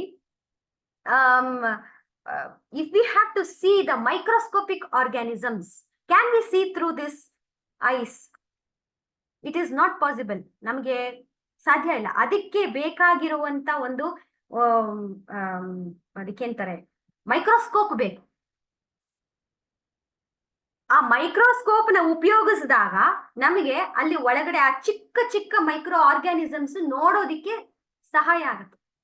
Because our mind is our eyes, ಅದು ನಮ್ಮ ಕಣ್ಣುಗಳು ಇಷ್ಟೇ ಒಂದು ಲಿಮಿಟೇಷನ್ಸ್ ಅಲ್ಲಿ ನೋಡುತ್ತೆ. ಈಗಲ್ ಅಷ್ಟು ಮೇಲಿಂದ ಒಂದು ಚಿಕ್ಕ ಇರುವೆ ಕಾಣುತ್ತೆ, ಆದ್ರೆ ಮನುಷ್ಯನಿಗೆ ಅಲ್ಲೇ ಹೋಗ್ತಾ ಇರುವಂತ ಯಾವ್ದೋ ಒಂದು ದಪ್ಪ ಇರುವೆ ಕಾಣಲ್ಲ. ಯಾಕೆಂದ್ರೆ ಆ ಒಂದು ಕಣ್ಣಿಗೆ ಅಷ್ಟು ಕೆಪಾಸಿಟಿ ಇದೆ. ಮನುಷ್ಯನ ಕಣ್ಣಿಗೆ ಇಟ್ ಈಸ್ ನಾಟ್, ಅಷ್ಟು ಕೆಪಾಸಿಟಿ ಇಲ್ಲ. ಮನಸ್ಸು ಅಷ್ಟೇ, ಎಷ್ಟು ಸಾಧ್ಯ ಆಗತ್ತೋ ಅದು ಚಿಕ್ಕದು ಮಾಡಿ ತನ್ನ ವರ್ಲ್ಡ್ ನ ಇಷ್ಟೇ ಅಂತ ಅರ್ಥ ಮಾಡ್ಕೊಂಡಿದೆ. ಅದಕ್ಕೆ ಮೀರಿ ಅರ್ಥ ಆಗಕ್ ಸಾಧ್ಯ ಇಲ್ಲ ಮನುಷ್ಯನ ಮನಸ್ಸು, ಬುದ್ಧಿ ಮತ್ತು ಕಣ್ಣು ಮತ್ತೆ sense organs. It has its own limited capacity. ಅದನ್ನ ಮೀರಿ ಅರ್ಥ ಮಾಡ್ಕೊಳ್ಬೇಕು ಅಂತಂದ್ರೆ ಈ ಒಂದು ಟೆಕ್ನಿಕ್ಸ್ ಗಳು ಬೇಕಾಗತ್ತೆ. ಯಾವ ರೀತಿ, ಹೇಗೆ ಅಂತ ಅರ್ಥ ಮಾಡ್ಕೊಳ್ಳೋದಕ್ಕೆ. ಅದಕ್ಕೆ ಅವನೇ ಈ ಇದನ್ನ ಅರ್ಥ ಮಾಡ್ಕೊಳ್ಳೋದಿಕ್ಕೆ ನಿಮ್ಗೆ 14ನೇ ಶ್ಲೋಕದಲ್ಲಿ ಇವಾಗ ತಾನೇ ಹೇಳ್ದೆ ನಾನ್ ಯಾರು? ಸಚ್ಚಿದಾನಂದ ಅಂತ. ಸೊ ನೀನ್ ಯಾರು? ನೀನು you are identified with this body. ನಿನಗೇನ್ ಕಾಣಿಸ್ತಾ ಇದೆ? ನಿನ್ನ ದೇಹ ಕಾಣಿಸ್ತಾ ಇದೆ. ಯಾವುದದು? ನಿನ್ನ ಅನ್ನಮಯ ಕೋಶ ದೇಹ ಕಾಣಿಸ್ತಾ ಇದೆ. ಓಕೆ, ಅದನ್ನ ನೋಡ್ತಾ ಇರೋನ್ ಯಾರು? ಅದನ್ನ ನೋಡ್ತಾ ಇರೋನ್ ಯಾರು? ಇಲ್ಲಿ ಇಬ್ರಿದ್ದಾರೆ. ಒಂದು ದೇಹ ಮತ್ತೆ ದೇಹವನ್ನು ನೋಡ್ತಾ ಇರುವಂತ ಒಂದು ಶಕ್ತಿ. ಗೊತ್ತಾಗ್ತಾ ಇದೆಯಾ ನಿಮ್ಗೆ? ಬರೀ ನಾವೇನಂತ ತಿಳ್ಕೊಳ್ತಾ ಇದೀನಿ, ನಾನು ದೇಹ ಅಂತ ತಿಳ್ಕೊಳ್ತಾ ಇದೀನಿ. ಆದ್ರೆ ಆ ತಿಳುವಳಿಕೆ ಎಲ್ಲಿಂದ ಬರ್ತಾ ಇದೆ? ತಿಳುವಳಿಕೆ ಬರ್ತಾ ಇದೆ ಅದು ಒಂದು ಕಾನ್ಶಿಯಸ್ನೆಸ್ ಇಂದ ಬರ್ತಾ ಇದೆ.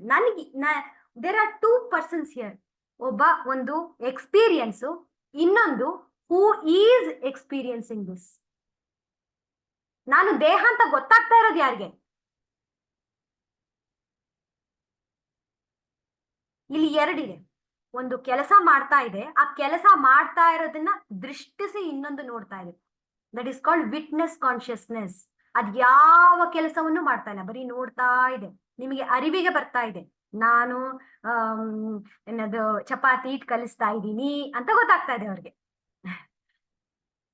ನನ್ನ ಮನಸ್ಸಿನಲ್ಲಿ ಯೋಚನೆಗಳು ಬರ್ತಾ ಇದೆ, ಯೋಚನೆ ಬೇರೆ, ಆದ್ರೆ ನನ್ನ ಮನಸ್ಸಿನಲ್ಲಿ ಯೋಚನೆಗಳು ಬರ್ತಾ ಇದೆ. ಅದ್ ಯಾರಿಗ್ ಗೊತ್ತಾಗ್ತಾ ಇದೆ? ಅದ್ ಯಾರಿಗ್ ಗೊತ್ತಾಗ್ತಾ ಇದೆ? ಕಾನ್ಶಿಯಸ್ನೆಸ್. ನನ್ನಲ್ಲಿ ನನಗೆ ತುಂಬಾ ಬುದ್ಧಿ ಇದೆ, ನನ್ಗೆ ಎಲ್ಲ ಅರ್ಥ ಆಗ್ತಾ ಇದೆ. ಅದ್ ಯಾರಿಗ್ ಗೊತ್ತಾಗ್ತಾ ಇದೆ? ನನ್ನ consciousness, witness consciousness. There is ಒಂದು ಶಕ್ತಿ ಇದೆ, ಆ ಶಕ್ತಿ ಇದೆಲ್ಲ ಒಂದು ಅರಿವಿಗೆ ಬರ್ತಾ ಇದೆ. ಆ ಶಕ್ತಿಯ ಮೂಲಕ ನನ್ಗೆ ಈ ಎಲ್ಲ ಆಕ್ಟಿವಿಟೀಸು ಅರಿವಿಗೆ ಬರ್ತಾ ಇದೆ. ಇಲ್ಲಿ ಎರಡಿದೆ, ದೇಹ ಮತ್ತೆ ದೇಹವನ್ನು ಗಮನಿಸ್ತಾ ಇರೋದು, ಮನಸ್ಸು ಮನಸ್ಸಿನಲ್ಲಿ ಬರ್ತಾ ಇರುವಂತ ಯೋಚನೆಗಳನ್ನ ಗಮನಿಸ್ತಾ ಇರೋದು. ನನ್ನ ಬುದ್ಧಿ ಸರಿಯಾಗಿ ಕೆಲಸ ಮಾಡ್ತಾ ಇದೆಯೋ ಇಲ್ವೋ ಅಂತ ಒಬ್ಬ ಗಮನಿಸ್ತಾ ಇದ್ದಾನೆ. Consciousness, witness consciousness.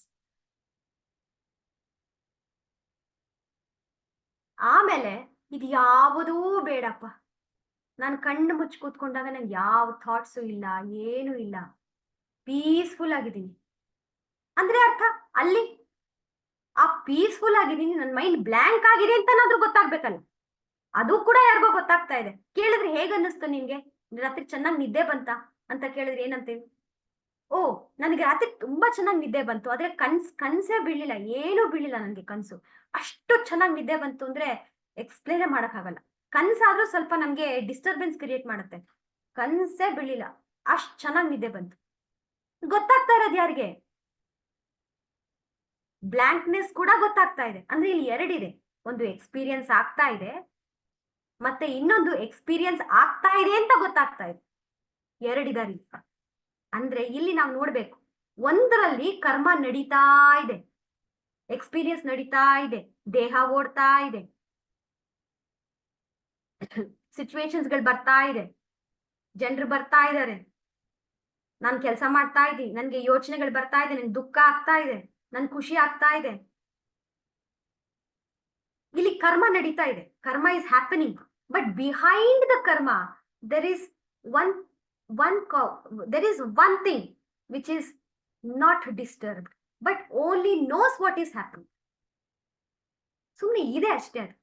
ಅದ್ ಯಾವುದು ಒಂದು ಹೇಳೋದಿಲ್ಲ, ನನಗಿದು ಆಗ್ತಾ ಇದೆ, ಆಗ್ತಾ ಇಲ್ಲ, ಏನು ಹೇಳಲ್ಲ. ಅದನ್ನ ಮಾತ್ರ ಗೊತ್ತಾಗ್ತಾ ಇದೆ. ಗೊತ್ತಾಗುವಿಕೆ ಯಾರು? ಅದೇ ನಾನು.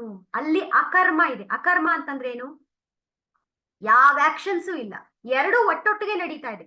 ಕರ್ಮ ನಡೀತಾ ಇದೆ, ಮತ್ತೆ ಕರ್ಮ ಎಲ್ಲಿ ನಡೀತಾ ಇದೆ ಅಲ್ಲಿ ಒಂದು ರೀತಿಯ ಕರ್ಮನೂ ನಡೀತಾ ಇಲ್ಲ. There is no work.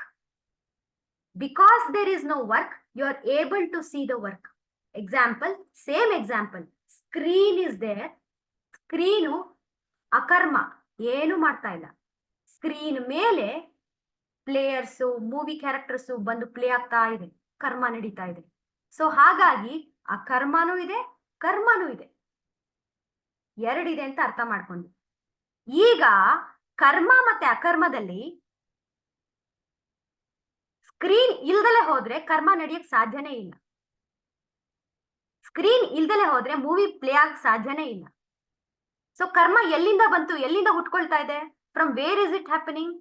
Because of the screen you are able to enjoy the movie. Because there is some inaction, you are able to enjoy the action. In every action, behind every action, there is stillness. Behind every action, there is some pure consciousness. ಇದೆ, just ಇದೆ ಅಷ್ಟೇ. ಅದು ನೋಡ್ತಾ ಇದೆ, ಅದು ಯಾವ ಒಂದು ಕೆಲಸವನ್ನು, ಕರ್ಮಗಳನ್ನು ಏನು ಮಾಡಲ್ಲ. ಸೊ ಹಾಗಾಗಿ ಕರ್ಮದಲ್ಲಿ ಅಕರ್ಮವನ್ನು ನೋಡು. ನೀನ್ ಯಾರು ಹಾಗಾದ್ರೆ? ನೀ ಕರ್ಮ ಮಾಡುವವನಾ? ನೀ ಕರ್ಮ ಮಾಡುವವನು ಅಂತಂದ್ರೆ ನೀ ಏನ್ ಯೋಚನೆ ಮಾಡ್ತಿದ್ಯಾ? ಯು ಆರ್ ಥಿಂಕಿಂಗ್, ಓಕೆ, ನೀ ಮೂವಿ ಕ್ಯಾರೆಕ್ಟರ್ ಅಂತ ಯೋಚನೆ ಮಾಡ್ತಾ ಇದೀಯ. ಅವಾಗ ಏನಾಯ್ತು? ಮೂವಿ ಕ್ಯಾರೆಕ್ಟರ್ಗೆ ದುಃಖ ಆಗತ್ತೆ, ಅಳ್ತಾನೆ, ಮತ್ತೆ ಖುಷಿ ಆಗತ್ತೆ, ಎದುರಾಡ್ತಾರೆ. You are very limited. ಆದ್ರೆ if you identify with the screen, you are full bliss. ಎಲ್ಲಾ ಕಡೆ ಇದೆಯಾ, ನಿನ್ಗೆ ಏನು ಬೇಕು ಅಂತಾನು ಅನ್ಸಲ್ಲ, ಬಿಕಾಸ್ ಎಲ್ಲವೂ ನಿನ್ನೊಳಗಡೆ ನಡೀತಾ ಇದೆ. ನಿನ್ಗೆ ಯಾವ್ದು ಬೇಕು ಯು ಕ್ಯಾನ್ ಪಿಕ್ ಇಟ್. ಎಲ್ಲವೂ ನಿನ್ನೊಳಗಡೆನೆ ಇದೆ, ಪ್ರತಿಯೊಂದು ಹುಟ್ಟತಾ ಇದೆ ನಿನ್ನೊಳಗಡೆ, ಮಾಡ್ತಾ ಇದೆ. So everything is there. ಈಗ ಒಂದು ನಾಟಕ ನಡೀತಾ ಇದೆ. ನಾಟಕ ನಡೀತಾ ಇದೆ ಅಂತಂದ್ರೆ ಆ ನಾಟಕದಲ್ಲಿ ರಾಮ ಬರ್ತಾನೆ, ರಾವಣ ಬರ್ತಾನೆ, ಸೀತೆ ಬರ್ತಾಳೆ, ವಿಭೀಷಣ ಬರ್ತಾನೆ, ಎಲ್ಲಾ ಕ್ಯಾರೆಕ್ಟರ್ಸ್ ಬರ್ತಾ ಇದೆ. ಅಲ್ಲಿ ಮೂವಿ ಅಲ್ಲಿ ನಾಟಕ ನಡೀತಾ ಇದೆ ಅಂತಂದ್ರೆ ಗೊತ್ತಾಗತ್ತೆ. ಹೇಗ್ ಗೊತ್ತಾಗತ್ತೆ? ಯಾವಾಗ ಅಲ್ಲಿ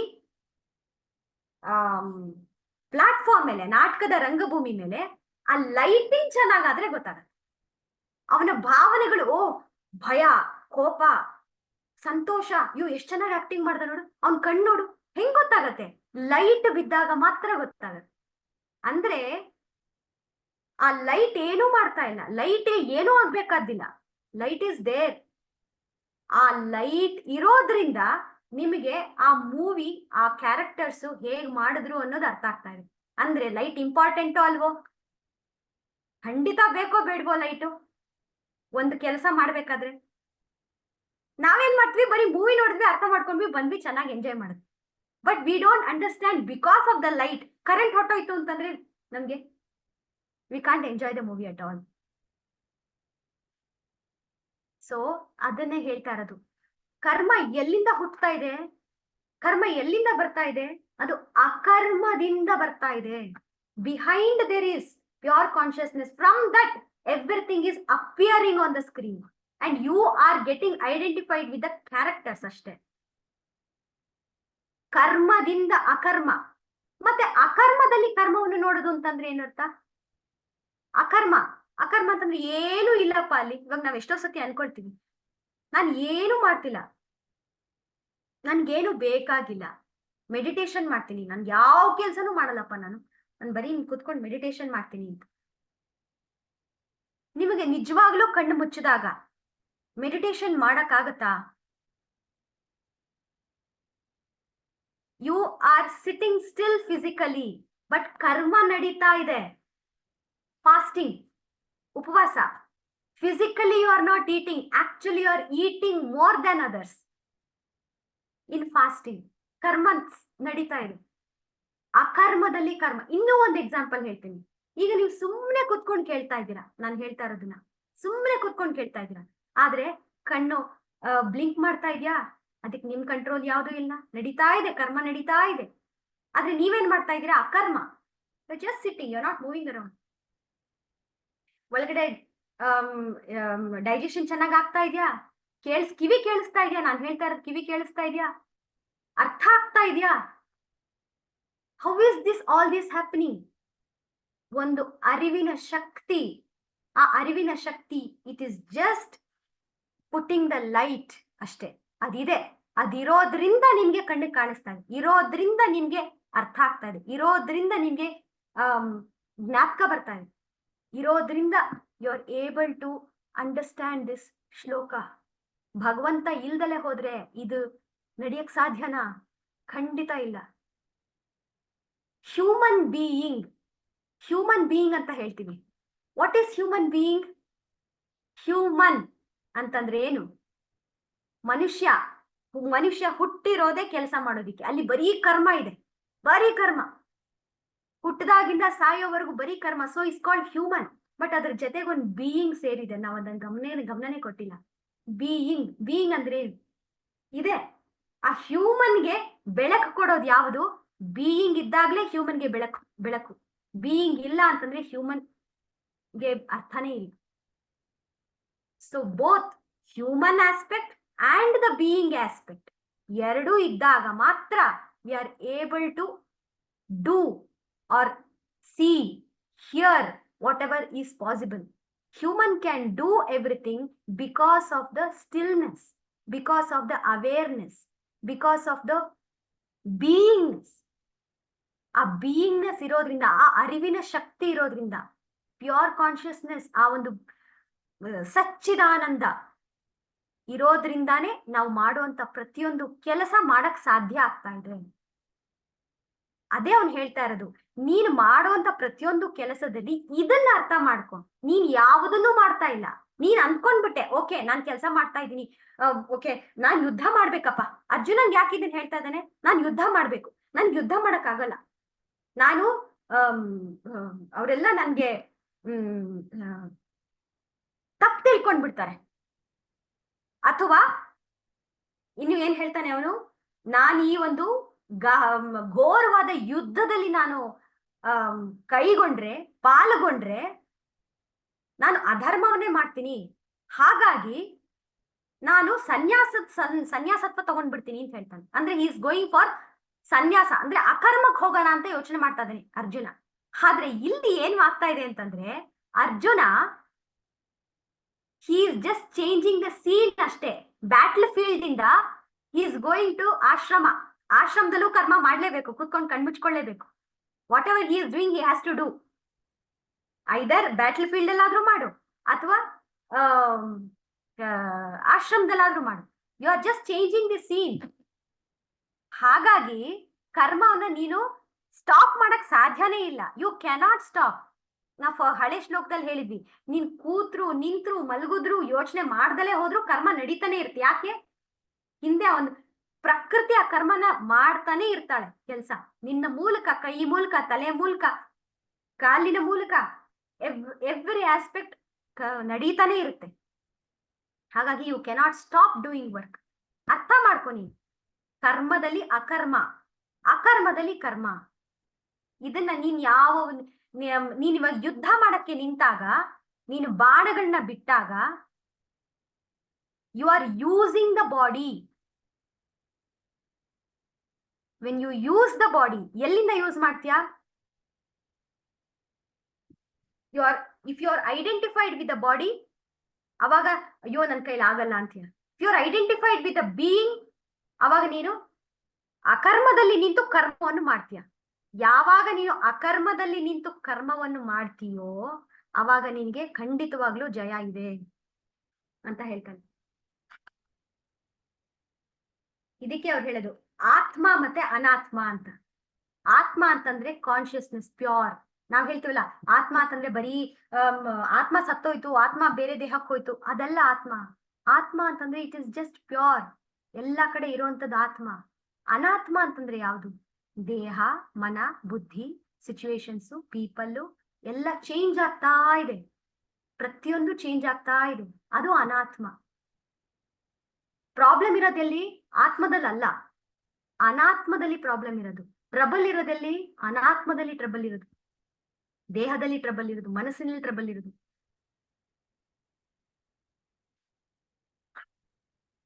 ಸ್ವಾಮಿ ವಿವೇಕಾನಂದರು ಹೇಳ್ತಾರೆ, intense activity has to be combine with the eternal peace ಅಂತ ಹೇಳ್ತಾರೆ. ಆವಾಗಲೇ ಅವನು ಬುದ್ಧಿವಂತ. Complete action with complete peace. ಸರಿಯಾಗಿ ಯೋಚನೆ ಮಾಡಿ ಮಾಡ್ತಾನೆ. In the midst of all activity there is no activity. Full ನಡೀತಾ ಇದೆ ಕೆಲಸ, ಆದ್ರೆ ಏನು ಆಕ್ಟಿವಿಟಿ ಇಲ್ಲ, ಸ್ತಬ್ಧವಾಗಿದೆ scene. When there is no activity also there is full of activity. ಇದು ನಿಮ್ಗೆ ಎಕ್ಸ್ಪ್ಲೈನ್ ಮಾಡಿದೆ. ಏನು ಆಕ್ಟಿವಿಟಿ ಇಲ್ಲದೆ ಇದ್ರು ಫುಲ್ ಆಫ್ ಆಕ್ಟಿವಿಟಿ. ಅಕರ್ಮದಲ್ಲಿ ಕರ್ಮ, ಕರ್ಮದಲ್ಲಿ ಅಕರ್ಮ. ಇದನ್ನ ಅರ್ಥ ಮಾಡ್ಕೋ.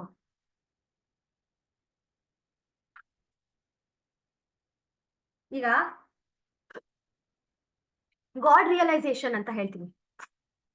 ಇದನ್ನ ನಾವು ಜ್ಞಾನ ಅಂತ ಇವಾಗ ಇದಿಷ್ಟು ಯಾಕೆ ನಮ್ಗೆ ಸ್ವಲ್ಪ ಕಷ್ಟ ಆಗ್ತಾ ಇದೆ ಅರ್ಥ ಮಾಡ್ಕೊಳಕ್ಕೆ ಅಂತಂದ್ರೆ, ಇದು ಚಾಪ್ಟರ್ ಹೆಸರೇ ಜ್ಞಾನ ಯೋಗ. ಜ್ಞಾನ ಕೊಡ್ತಾ ಇದ್ದಾನೆ. ಆದ್ರೆ ಇದನ್ನೇನೆ ನಾವು ಭಕ್ತಿಯಲ್ಲಿ ನೋಡಿದ್ರೆ, ಭಗವಂತನ ಭಕ್ತಿನಲ್ಲಿ ನೋಡಿದ್ರೆ ನಾವ್ ಹೇಳ್ತೀವಿ, ನಾನ್ ಎಲ್ಲ ಕೆಲ್ಸಗಳು ಅವನ ಮುಖಾಂತರನೇ ಆಗ್ತಾ ಇದೆ, ಎಲ್ಲ ಕೆಲ್ಸಗಳು ಅವನೇ ಮಾಡ್ತಾ ಇದ್ದಾನೆ. ಅಂದ್ರೆ ಏನಿಲ್ಲಿ, ನಾನ್ ಮಾಡ್ತಾ ಇದ್ದೀನಿ ಅಂದ್ರೆ ನನ್ ಕೈ ಕೆಲಸ ಮಾಡ್ತಿದೆ, ಆದ್ರೆ ಹೇಳ್ತಾ ಇರೋದು ಯಾವುದು? ಭಗವಂತ ಮಾಡ್ತಾ ಇದ್ದಾನೆ. ಭಗವಂತ ಯಾರಿನಿ? ಯಾರು ಕೆಲಸ ಮಾಡ್ತಾ ಇದ್ದಾನಾ? ಇಲ್ಲ, ಅವನು ಅಕರ್ಮ. ಕೆಲಸ ಮಾಡ್ತಾ ಇದ್ ಯಾವುದು? ದೇಹ, ಕರ್ಮ. ಸೊ ಇಲ್ಲಿ ಎರಡೂ ಇದೆ, ಅಕರ್ಮನೂ ಇದೆ. ಅಂದ್ರೆ ಭಗವಂತನಾಗಿ ಅಕರ್ಮ, ಮನುಷ್ಯನಾಗಿ ಕರ್ಮ, ಎರಡೂ ಇದ್ದಾಗ ಎರಡೂ ಒಟ್ಟಿಗೆ ಹೋಗೋಣ. ಅಕರ್ಮ ಭಗವಂತ, ಕರ್ಮ ಮನುಷ್ಯ. ಅಕರ್ಮದಲ್ಲಿ ಕರ್ಮ. ಇದನ್ನ ನಮ್ಗೆ ಈಸಿಯಾಗಿ ಅರ್ಥ ಆಗ್ಬಿಡುತ್ತೆ. ನಾನೇನು ಮಾಡ್ತಾ ಇಲ್ಲ, ಭಗವಂತ ಮಾಡ್ತಾ ಇದ್ದಾನೆ. So you just surrender to god.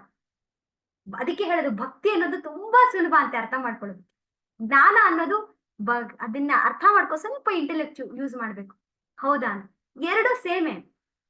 ಭಗವಂತ ಅಂತ ಭಗವಂತ ಅಂದ್ರೆ ಅವೇರ್ನೆಸ್ ಅಂತ ಹೆಸರು ಕೊಡ್ತೀವಿ, ಕಾನ್ಶಿಯಸ್ನೆಸ್ ಅಂತ ಹೆಸರು ಕೊಡ್ತೀವಿ, ಅಥವಾ ರಾಮ ಅಂತ ಹೆಸರು ಕೊಡ್ತೀವಿ. ರಾಮನಿಗೆ ಎಲ್ಲ ಕೆಲಸಗಳನ್ನು ಸರೆಂಡರ್ ಮಾಡಿ ನಾ ಕೆಲಸ ಮಾಡಿದೆ ಅಂತ ಹೇಳ್ತೀವಿ, ಅಥವಾ I am doing with complete awareness ಅಂತ ಹೇಳ್ತೀವಿ. Same thing. ಅವೇರ್ನೆಸ್ ಅಂತಂದ್ರೆ ಕರ್ಮದಲ್ಲಿ ಅಕರ್ಮವನ್ನು ನೋಡೋದು, ಅಕರ್ಮದಲ್ಲಿ ಕರ್ಮವನ್ನು ನೋಡುವುದು. ಇದನ್ನ ಸರಿಯಾಗಿ ಅರ್ಥ ಮಾಡ್ಕೋ ಅರ್ಜುನ. ಹಾಗಾಗಿ ನೀನು ಯುದ್ಧ ಭೂಮಿಯಲ್ಲಿ ರೆಡಿ ಆಗು. ಯಾವುದನ್ನು ಮಾಡೋದಿಕ್ಕೆ? ಕರ್ಮವನ್ನು ಮಾಡೋದಿಕ್ಕೆ ರೆಡಿ ಆಗು. ಹೇಗೆ ರೆಡಿ ಆಗು?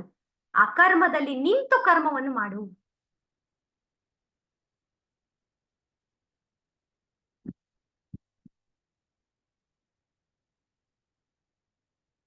ಯಾವಾಗ ನೀನು ಈ ರೀತಿ ಅರ್ಥ ಮಾಡ್ಕೊಳ್ತೀಯೋ, ನೀನು ಅಂತಂದ್ರೆ ಅವನು ಎಲ್ಲಾರ್ಗೂ ಹೇಳ್ತಾ ಇದ್ದಾನೆ, ಯಾವ ಮನುಷ್ಯನು ಈ ಒಂದು ತತ್ವವನ್ನು ಅರ್ಥ ಮಾಡ್ಕೊಳ್ತಾನೋ, ಅಂದ್ರೆ ಪ್ರತಿಯೊಂದು ಕೆಲಸ you can make every very divine by understanding this truth.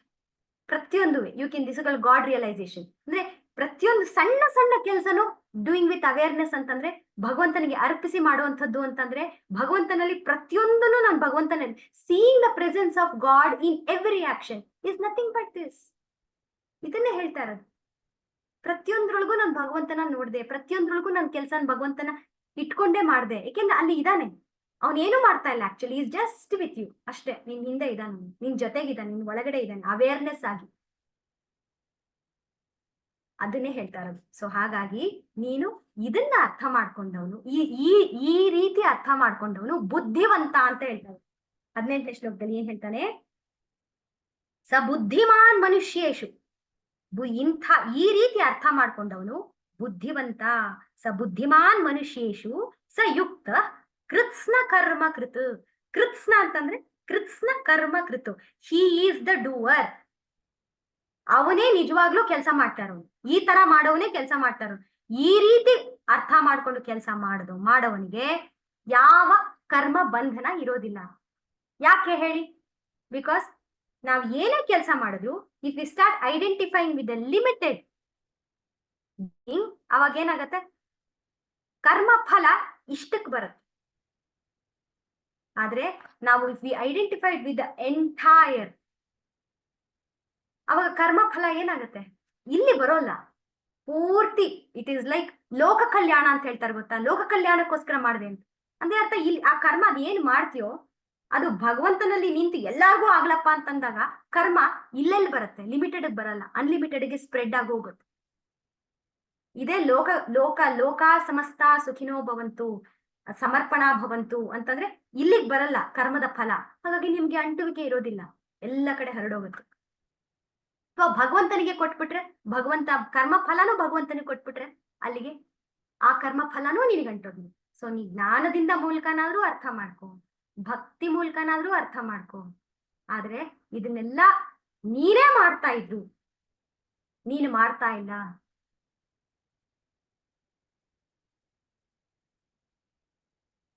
Last example ಕೊಟ್ಟು ಮುಗಿಸ್ತೀನಿ. ಈಗ ಒಂದು ಮರ, ಎಷ್ಟು ದೊಡ್ಡ ಮರನ ನಾವು ನೋಡ್ತೀವಿ. ಮರ ಚಿಕ್ಕದ ಒಂದು ಎಲ್ಲಿಂದ ಬಂತು ಆ ಮರ? How did it come? How did it appear? ಎಲ್ಲಿತ್ತು ಆ ಒಂದು ಪೊಟೆನ್ಶಿಯಲ್? ನಾವು ನೋಡ್ತೀವಿ ಏನು ಎಷ್ಟು ಬೃಹದಾಕಾರವಾಗಿ ಬೆಳೆದಿದೆ. ಅದು ಬೆಳೆದಿರೋದು ಎಲ್ಲಿಂದ? ಚಿಕ್ಕ ಬೀಜದಿಂದ. ಚಿಕ್ಕ ಬೀಜ, ಆ ಚಿಕ್ಕ ಬೀಜ ಇಷ್ಟೊಂದು ದೊಡ್ಡ ಮರವಾಗಿ ಹುಟ್ಕೊಳ್ತು ಅಂದ್ರೇನು? ಬೀಜ ರೂಪದಲ್ಲಿ ಅಕರ್ಮವಾಗಿ it is called in the womb of consciousness, in the womb of god. Everything ಒಳಗಡೆ ಇದೆ. ಸಮಯ ಬಂದಾಗ ಅದು ಕರ್ಮವಾಗಿ ಮರವಾಗಿ ಆಚೆ ಬರುತ್ತೆ. ಆ ಮರ ಎಲ್ಲಿಂದ ಬಂತು? Stillness, being, awareness, seed form ಅಲ್ಲಿ ಇರುವಂತ ಅವೇರ್ನೆಸ್ ಇಂದ ಟ್ರೀ ಬಂತು. ಸೀಡ್ ಇಲ್ದೇ ಇದ್ರೆ ಟ್ರೀ ಬೀರಕ್ ಸಾಧ್ಯನೇ ಇಲ್ಲ ಅಲ್ವಾ? ಟ್ರೀ ಎಲ್ಲಿದೆ ಅಂತ ನೋಡಿದ್ರೆ ಟ್ರೀ ಬಂದಿರೋದು ಸೀಡ್ ಇಂದ. So both are there together. ಅಕರ್ಮದಲ್ಲಿ ಕರ್ಮ, ಕರ್ಮದಲ್ಲಿ ಅಕರ್ಮ. ಅದನ್ನ ಬೇರೆ ಮಾಡಕ್ ಸಾಧ್ಯನೇ ಇಲ್ಲ. ಆದ್ರೆ ನೀನು you are identifying with only limited. ಹಾಗಾಗಿ ನಿನಗೆ ಕಷ್ಟ ಆಗ್ತಾ ಇದೆ. ಇದನ್ನ ಸರಿಯಾಗಿ ಅರ್ಥ ಮಾಡ್ಕೋ ಅರ್ಜುನ ಅಂತ ಹೇಳ್ತಾರೆ. So beautiful. ಇದು ಹೇಳ್ತಾರಲ್ಲ, ಗಹನಾ ಕರ್ಮಣಃ. Isn't it really profound, and isn't it really mysterious to understand this truth? What do you say?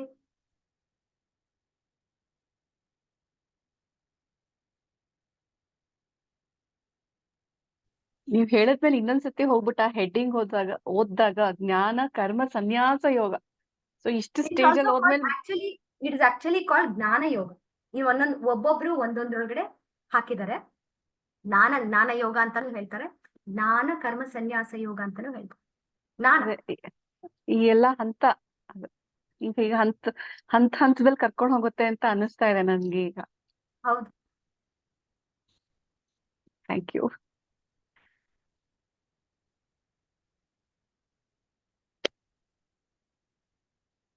Brinda, you have to say something, want to say something? ಏನಾದ್ರು ಹೇಳ್ತೀರಾ? I think this class was actually the easiest till date. It was very easy. You had told initially, Krishna tells, karm karo, phal ki chinta mat karo. And now when you told about a tree, a mara heng belito gottilla, belito, and adar karma ಮಾಡ್ತಿತ್ತು. ನೆರಳು ಕೊಡ್ತು, ಪಕ್ಷಿಗಳಿಗೆ ಮನೆ ಅಂತ ಕೊಡ್ತು, ಎಲ್ಲರಿಗೂ ಹಣ್ಣು ಹೂವ ಕೊಡ್ತು, ಬೇಕಾದವ್ರಿಗೆ ಸೊಪ್ಪು ಗರಿ ಅದೆಲ್ಲ ರೆಂಬೆ ಎಲ್ಲ ಕೊಡ್ತು. But it did not expect anything in return. ಯಾರು ನನಗ್ ನೀರ್ ಹಾಕ್ಬೇಕು, ಗೊಬ್ಬರ ಹಾಕ್ಬೇಕು ಅಂತ it didn't expect. It kept doing it's duty as a tree. And even when the tree falls off, the tree does not cry because it knows it does not belong to itself. Anta. So ivattu when you told ಈ body ನಮ್ದಲ್ಲ, ಈ ಮನಸ್ ನಮ್ದಲ್ಲ ಅಂದ್ಮೇಲೆ ಆ ಮಾಡೋ ಕರ್ಮನೂ ನಮ್ದಲ್ಲ. So and ಆ ಕರ್ಮದ ಫಲಾನೂ ನಮ್ದಲ್ಲ ಅಂದ್ಮೇಲೆ we are not even a dot in the picture. We are just imaginary. We are running from one place to another on a screen, living imaginary characters, because this body is also not mine. This mind is not mine. Ivattu actually, I don't know, every class is such a coincidental learning for me. Ivattu Magdig ಹೋಗ್ ಬಂದ್ವಿ, ನಮ್ಮ ಮನೆ ದೇವ್ರು ಅಂತ. For the first time in my life, I did not ask God anything. All that I told him was, ನೀ ಚೆನ್ನಾಗಿರು. ಎಷ್ಟು ವರ್ಷಗಳಿಂದ ನಿಂತಿದ್ಯಾ ನೀನು, ನಿನಗೆ ಎಷ್ಟು ಕಾಲ್ ನೋಯ್ತಿರ್ಬೇಕು, ಯಾರಾದ್ರೂ ನಿನ್ ಕಾಲ್ ಒತ್ತಬೇಕು ಅಂತ. ಕಲ್ಲಿಗೆ ಶಿಲೆಗೆ ಕಾಲ್ ನೋವತ್ತೆ ಅಂತಾರೆ, ಬಟ್ ಅದೇ ಶಿಲೆಗೆ ಅರ್ಚನೆ ಮಾಡು, ಅಭಿಷೇಕ ಮಾಡು, ಅಲಂಕಾರ ಮಾಡು, ಮತ್ತೆ ನಿನ್ನ ಕಾಲ್ ನೋವಲ್ವಾ? ರಂಗನಾಥ, ನಂಗೆ ಒಂದ್ ಅವಕಾಶ ಕೊಡು, where this body can do some service to you. And I really did not ask him anything. I told, who am I to ask you when everything belongs to you? When I myself don't belong here, it is just, even this soul, everything belongs to you. I'm here to do a duty like a postman. ಇವಾಗ postman letter ಒಂದ್ ಕಡೆಯಿಂದ ಇನ್ನೊಂದ್ letter ಕಡೆ ಹಾಕ್ತಾನೆ. ಇವಾಗ deliver ಆಗಿರೋ ಅಡ್ರೆಸ್ಗೆ ಅವ್ರು ತೆಗೆದು ಓದ್ತಾರ, ಹರಿತಾರ, ಪ್ರಿಸರ್ವ್ ಮಾಡ್ತಾರ, ಅವ್ನ್ ಏನು ನೋಡಲ್ಲ. ಅವ್ನ್ ಡ್ಯೂಟಿ ಮಾಡ್ಬಿಟ್ಟು ಪೋಸ್ಟ್ ಅಂದ್ಬಿಟ್ಟು ಹೊಟ್ಟೋಗ್ತಾನೆ. So I'm just a postman. I'm here to do the duty that you have assigned. I will just do the duty. I am no one to ask you for anything. I am no one to tell you anything. Whatever this body deserves, you will give. If it deserves leg pain, you will give leg pain. At the same time, you will give medicine also. ನೀನೇ ಒದೆ ಕೊಡ್ತೀಯ, ನೀನೇ ಮುದ್ದಾಡ್ತೀಯ. So ನಾನೇನು ಕೇಳೋ ಹಕ್ಕಿಲ್ಲ ಅಂತ I felt very humble today for the first time in my life. I did not ask Magdi Rangnatha anything. I said, ನಿನ್ನ ಕಾಲ್ ನೋವು ಬರಬಾರ್ದು. I just told, ನೀ ಚೆನ್ನಾಗಿರು, ಒಂದ್ ಅಮ್ಮ ನಾನು, ಸೊ ನಾನು ಒಂದ್ ಅಮ್ಮ ಸ್ಥಾನದಲ್ಲಿದ್ದು, ನೀನ್ ಯಾವಾಗ್ಲೂ ಚೆನ್ನಾಗಿರು ರಂಗನಾಥ ಅಂದ್ಬಿಟ್ಟು ಆಕ್ಚುಲಿ ಉಲ್ಟಾ ಬ್ಲೆಸ್ಡ್ ನಿನ್ ಕಾಲ್ ನೋವು ಬರ್ದೇ ಇರ್ಲಿ. And today this class was like, so it was not difficult for me to understand because nothing is ours. Even the work we do is now ಮಾಡ್ತಿರೋ karma ಅಂತೀವಿ, but that is also not karma. That karma is also a karma which he is making us do. So even that karma does not belong to us.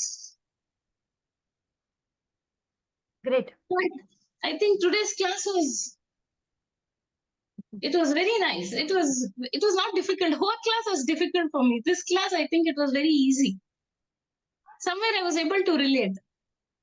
I was also wondering, ಅಯ್ಯೋ traffic ಇರತ್ತಾ, ಹೋಗ್ ಬರ್ತೀವ. ನಾವು ಹೋಗ್ ಬಂದಿದೆ ಗೊತ್ತಾಗ್ಲಿಲ್ಲ. 4 hours it was like. ನಾನ್ ಹೇಳ್ದಂಗೆ ಭಗವದ್ಗೀತೆನ understand ಮಾಡ್ಕೊಳ್ಬೇಕು ಅಂತಂದಾಗ ಮೊದಲನೇದು ಕೇಳುವಿಕೆ. ಯಾರು ಅದನ್ನ ಕೇಳ್ಬೇಕು ಅನ್ನೋ ಒಂದು ವ್ಯವಧಾನ ಇರೋದಿಲ್ಲ. ಏನಿದೆ ಅದ್ರೊಳಗಡೆ ಅಲ್ಲೇ ಸೋತೋಗ್ತಾರೆ, ಫಿಲ್ಟರ್ ಆಗೋಗ್ತಾರೆ. ಎರಡನೇದು ಓಕೆ ನೋಡೋಣ ಕೇಳೋಣ ಅಂತ ಕೂತ್ಕೊಳ್ತಾರೆ. They are not fully surrendered, just ಕುತೂಹಲ, ನೋಡೋಣ ಏನಿದೆ ಅಂತ. ಸೊ ಅಲ್ಲಿ ಒಂಚೂರು ಕೇಳುವಿಕೆ ಆಗತ್ತೆ. ಕೇಳ್ತಾ ಕೇಳ್ತಾ ಕೇಳ್ತಾ ಕೇಳ್ತಾ ಎಲ್ಲೋ ಅರ್ಥ ಆಗತ್ತೆ, ಎಲ್ಲೋ ಅರ್ಥ ಆಗಲ್ಲ. Second step you start understanding. ಎರಡನೇ ಸ್ಟೆಪ್. ಮೂರನೇ step 2 minutes. When you start understanding, ಅರ್ಥ ಆಗ್ತಾ ಆಗ್ತಾ ಆಗ್ತಾ ಆಗ್ತಾ ಏನಾಗತ್ತೆ, ಓಕೆ ನನ್ಗೆ ಅರ್ಥ ಆಯ್ತು, ಎಸ್ ಐ ಅಂಡರ್ಸ್ಟುಡ್, ಇಂಟೆಲೆಕ್ಚುಲಿ ನಂಗೆ ಅರ್ಥ ಆಯ್ತು. ಆದ್ರೆ ವಾಸುಕಿ ಅವ್ರು ಹೇಳ್ತಾ ಇರೋದನ್ನ ನನ್ನ ಜೀವನದಲ್ಲಿ ಅದನ್ನ ಅಳವಡಿಸ್ಕೊಡೋದಕ್ಕೆ I think so I need ಸಾಧನೆ ಅಥವಾ ಟೈಮ್ ಬೇಕು. Maybe I am not pure, maybe ನಾ ಇನ್ನು ಸಾಧನೆ ಮಾಡ್ಬೇಕು, ಮಾಡಿ ಕಲ್ತ್ಕೊಳ್ಬೇಕು ಅಂತ. ಮೂರನೇ ಸ್ಟೆಪ್ ಏನ್ ಮಾಡ್ತೀರಾ, ಅದನ್ನ ಎಕ್ಸೆಪ್ಟ್ ಮಾಡ್ಕೊಳ್ಳೋದಿಲ್ಲ. ಅಂಡರ್ಸ್ಟ್ಯಾಂಡ್ ಮಾಡ್ಕೊಳ್ತೀರಾ, ಎಕ್ಸೆಪ್ಟ್ ಮಾಡ್ಕೊಳ್ಳೋದಿಲ್ಲ. ಎಕ್ಸೆಪ್ಟ್ ಮಾಡ್ಕೊಂಡೆ ಅಂತಾನೆ ಇಟ್ಕೊ. ಎಕ್ಸೆಪ್ಟ್ ಮಾಡ್ಕೊಂಡಾದ್ಮೇಲೆ ಕರೆಕ್ಟು, ಅರ್ಥ ಆಯ್ತು, ಎಕ್ಸೆಪ್ಟು ಆಯ್ತು. ನಾಲ್ಕನೇದು, ನಿಜವಾಗ್ಲೂ is it real to me, ನನಗ ನಿಜವಾಗ್ಲೂ ಸತ್ಯನ, am I able to lead life, walk the talk. ಅವ್ರು ಹೇಳಿರೋ ರೀತಿನೇ ನನ್ನ ಜೀವನ ನಾನು ಆಗ್ತಿದ್ಯಾ? Moment to moment, am I in the present moment, am I in the stillness, am I the ಸಚ್ಚಿದಾನಂದ. ನಾನು ನಿಜವಾಗ್ಲೂ ಹೌದಾ, ನನ್ನ ಕೆಲಸಗಳು, ನನ್ನ ಕರ್ಮಗಳು, ನನ್ನ ಯೋಚನೆಗಳು ಅದೇನಿದೆಯಲ್ಲ ನಿಜವಾಗ್ಲೂ am I able to relate to it. ಅದು ಫೋರ್ತ್. 4 ಮಾಡಕ್ ಸಾಧ್ಯ ಆಗತ್ತಾ? ಭಗವಂತನ ಕೃಪೆ ಇದೆ, ಆಗ್ತಾ ಇದೆ. ಒಂದರಿಂದ ಇನ್ನೊಂದರಿಂದ ಇನ್ನೊಂದು ನಡೀತಾ ಇದೆ. ಆದ್ರೆ one thing I would like to tell, ಇಲ್ಲಿ ಅಂಡರ್ಸ್ಟ್ಯಾಂಡ್ ಮಾಡ್ಕೊಂಡು ರಿಯಲೈಸೇಷನ್ ಆಗೋವರೆಗೂ please don't create time.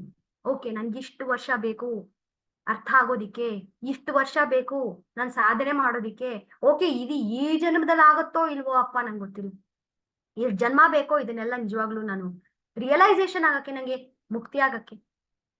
This is really no, ಇದಲ್ಲ. ಇದು ಈ ಕಣ್ಣು ಕಾಣಿಸ್ತಾ ಇರುವಂತ ಇದು ನನ್ನ ಕೈ ಇದು ಅಂತ ಅರ್ಥ ಮಾಡ್ಕೊಳಕ್ಕೆ ಎಷ್ಟೊತ್ತು ಬೇಕು? ಈಗ ಈ ಕ್ಷಣ ನನ್ಗೆ ಅರ್ಥ ಆಯ್ತು. ನಾವು ಮದ್ವೆ ಆಗ್ತೀವಲ್ಲ, ಮದ್ವೆ ಆಗೋವರ್ಗುನು ಟಿಲ್ ಆ ತಾಳಿ ಸಮಾರಂಭ ಕಟ್ಟೋವರ್ಗುನು ನಾವು ಹೆಣ್ಮಗಳಾಗೆ ಇರ್ತೀವಿ. ಒಂದ್ಸತಿ ನಮ್ಗೆ ತಾಳಿ ಬಿದ್ದ ಮೇಲೆ ನೆಕ್ಸ್ಟ್ ಮೊಮೆಂಟ್ ನಾವೇನ್ ಹೇಳ್ತೀವಿ, ನಾನ್ ಇಂಥವ್ರ ಗಂಡ, ನಾನ್ ಇಂಥವ್ರ ಹೆಂಡತಿ. ಅದಕ್ಕೆ ಎಷ್ಟೊತ್ತು ಬೇಕಾಯ್ತು ನಮ್ಗೆ ಅರ್ಥ ಆಗಕ್ಕೆ? ಮಾರನೇ ದಿನಾನೇ you start behaving like you are a wife. ಅದಕ್ಕೆ ನೀ ಎಷ್ಟು ಜನ್ಮಗಳು ಬೇಕಾಗುತ್ತಾ? You start behaving like you are a husband. ಅವತ್ತೇ ಲಾಸ್ಟ್ ಆಗೋಯ್ತು. ಯಾಕೆ? ನಮ್ಮ ಮನ್ಸಲ್ಲಿ ನಾವು ರಿಜಿಸ್ಟರ್ ಮಾಡ್ಕೊಂಡ್ಬಿಟ್ವಿ, ಓಕೆ ನನ್ ಮದ್ವೆ ಆಯ್ತು, ನಾನ್ ಹೆಂಡತಿ ಆದೆ. ಸೇಮ್ ವೇ ಇದನ್ನ ಅರ್ಥ ಮಾಡ್ಕೊಳ್ಳೋದಿಕ್ಕೆ ಕ್ಷಣ ಮಾತ್ರ ಸಾಕು. But we are not ready for it. We are been condition. ನನ್ನ ಮನ್ಸಲ್ಲಿ ನಾನು ಹಿಂಗೆ, ನಾನು ಇದೇ ರೀತಿ ಜೀವನ ಮಾಡ್ಬೇಕು, ನಾನು ಅಂದ್ಕೊಂಡಿದ್ದೆ ಸರಿ ಅಂತ ನಾವು ಮನ್ಸಲ್ಲಿ ಇಟ್ಕೊಳ್ಳೋದ್ರಿಂದ ನಮ್ಗೆ ಅಕ್ಸೆಪ್ಟೆನ್ಸ್ ಬರೋದಿಲ್ಲ. ಓಪನ್ ಮೈಂಡೆಡ್ನೆಸ್ ಇಲ್ದಿರೋದ್ರಿಂದ. ನಮ್ಗೆ ಅರ್ಥ ಮಾಡ್ಕೊಳ್ಬೇಕು ಅನ್ನೋ ಒಂದು ಇದಿದ್ರೆ ಮಾತ್ರ ಡೆಫಿನೆಟ್ಲಿ ವಿ ಕ್ಯಾನ್. ಇದು ಕ್ಷಣ ಮಾತ್ರದಲ್ಲಿ ನಡೆದೋಗುತ್ತೆ. ಇದಕ್ಕೆ you don't have to create time for the ಮೋಕ್ಷ ಆರ್ ಲಿಬರೇಷನ್. ಇಡೀ ಭಗವದ್ಗೀತೆ ಮುಗಿಯುವವರೆಗೂ ನನಗೆ ಟೈಮ್ ಕೊಡು ಅಂತ. This moment here now we are one. But he takes on, ಪ್ರತಿಯೊಂದು ಎಕ್ಸ್ಪ್ಲೈನ್ ಮಾಡ್ತಾನೆ. ಕ್ಲೋಸ್ ಮಾಡೋಣ. ಓಂ असतो मा सद्गमय तमसो मा ज्योतिर्गमय मृत्योर्मामृतङ्गमय. ॐ शान्ति शान्ति शान्तिः. पूर्णमदः पूर्णमिदं पूर्णात् पूर्णमुदच्छते पूर्णस्य पूर्णमादाय पूर्णमेवावशिष्यते. ಓಂ ಶಾಂತಿ ಶಾಂತಿ ಶಾಂತಿ. ನಾನೆಂಬುದು ನಾನಲ್ಲ, ಈ ದೇಹ ಮನ ಬುದ್ಧಿ ನಾನಲ್ಲ, ಸಚ್ಚಿದಾನಂದಾತ್ಮ ಶಿವ ನಾನೇ. ಶಿವೋಹಂ ಶಿವೋಹಂ ಶಿವೋಹಂ. ಲೋಕಾಃ ಸಮಸ್ತಾಃ ಸುಖಿನೋ ಭವಂತು. ಲೋಕಾಃ ಸಮಸ್ತಾಃ ಸುಖಿನೋ ಭವಂತು. ಲೋಕಾಃ ಸಮಸ್ತಾಃ ಸುಖಿನೋ ಭವಂತು. ಹರಿಃ ಓಂ. ಶ್ರೀ ಗುರುಭ್ಯೋ ನಮಃ. ಹರಿಃ ಓಂ. ಸರ್ವಂ ಶ್ರೀ ಕೃಷ್ಣಾರ್ಪಣಮಸ್ತು. ಸರ್ವಂ ಶ್ರೀ ಗುರುಪಾದಾರ್ಪಣಮಸ್ತು.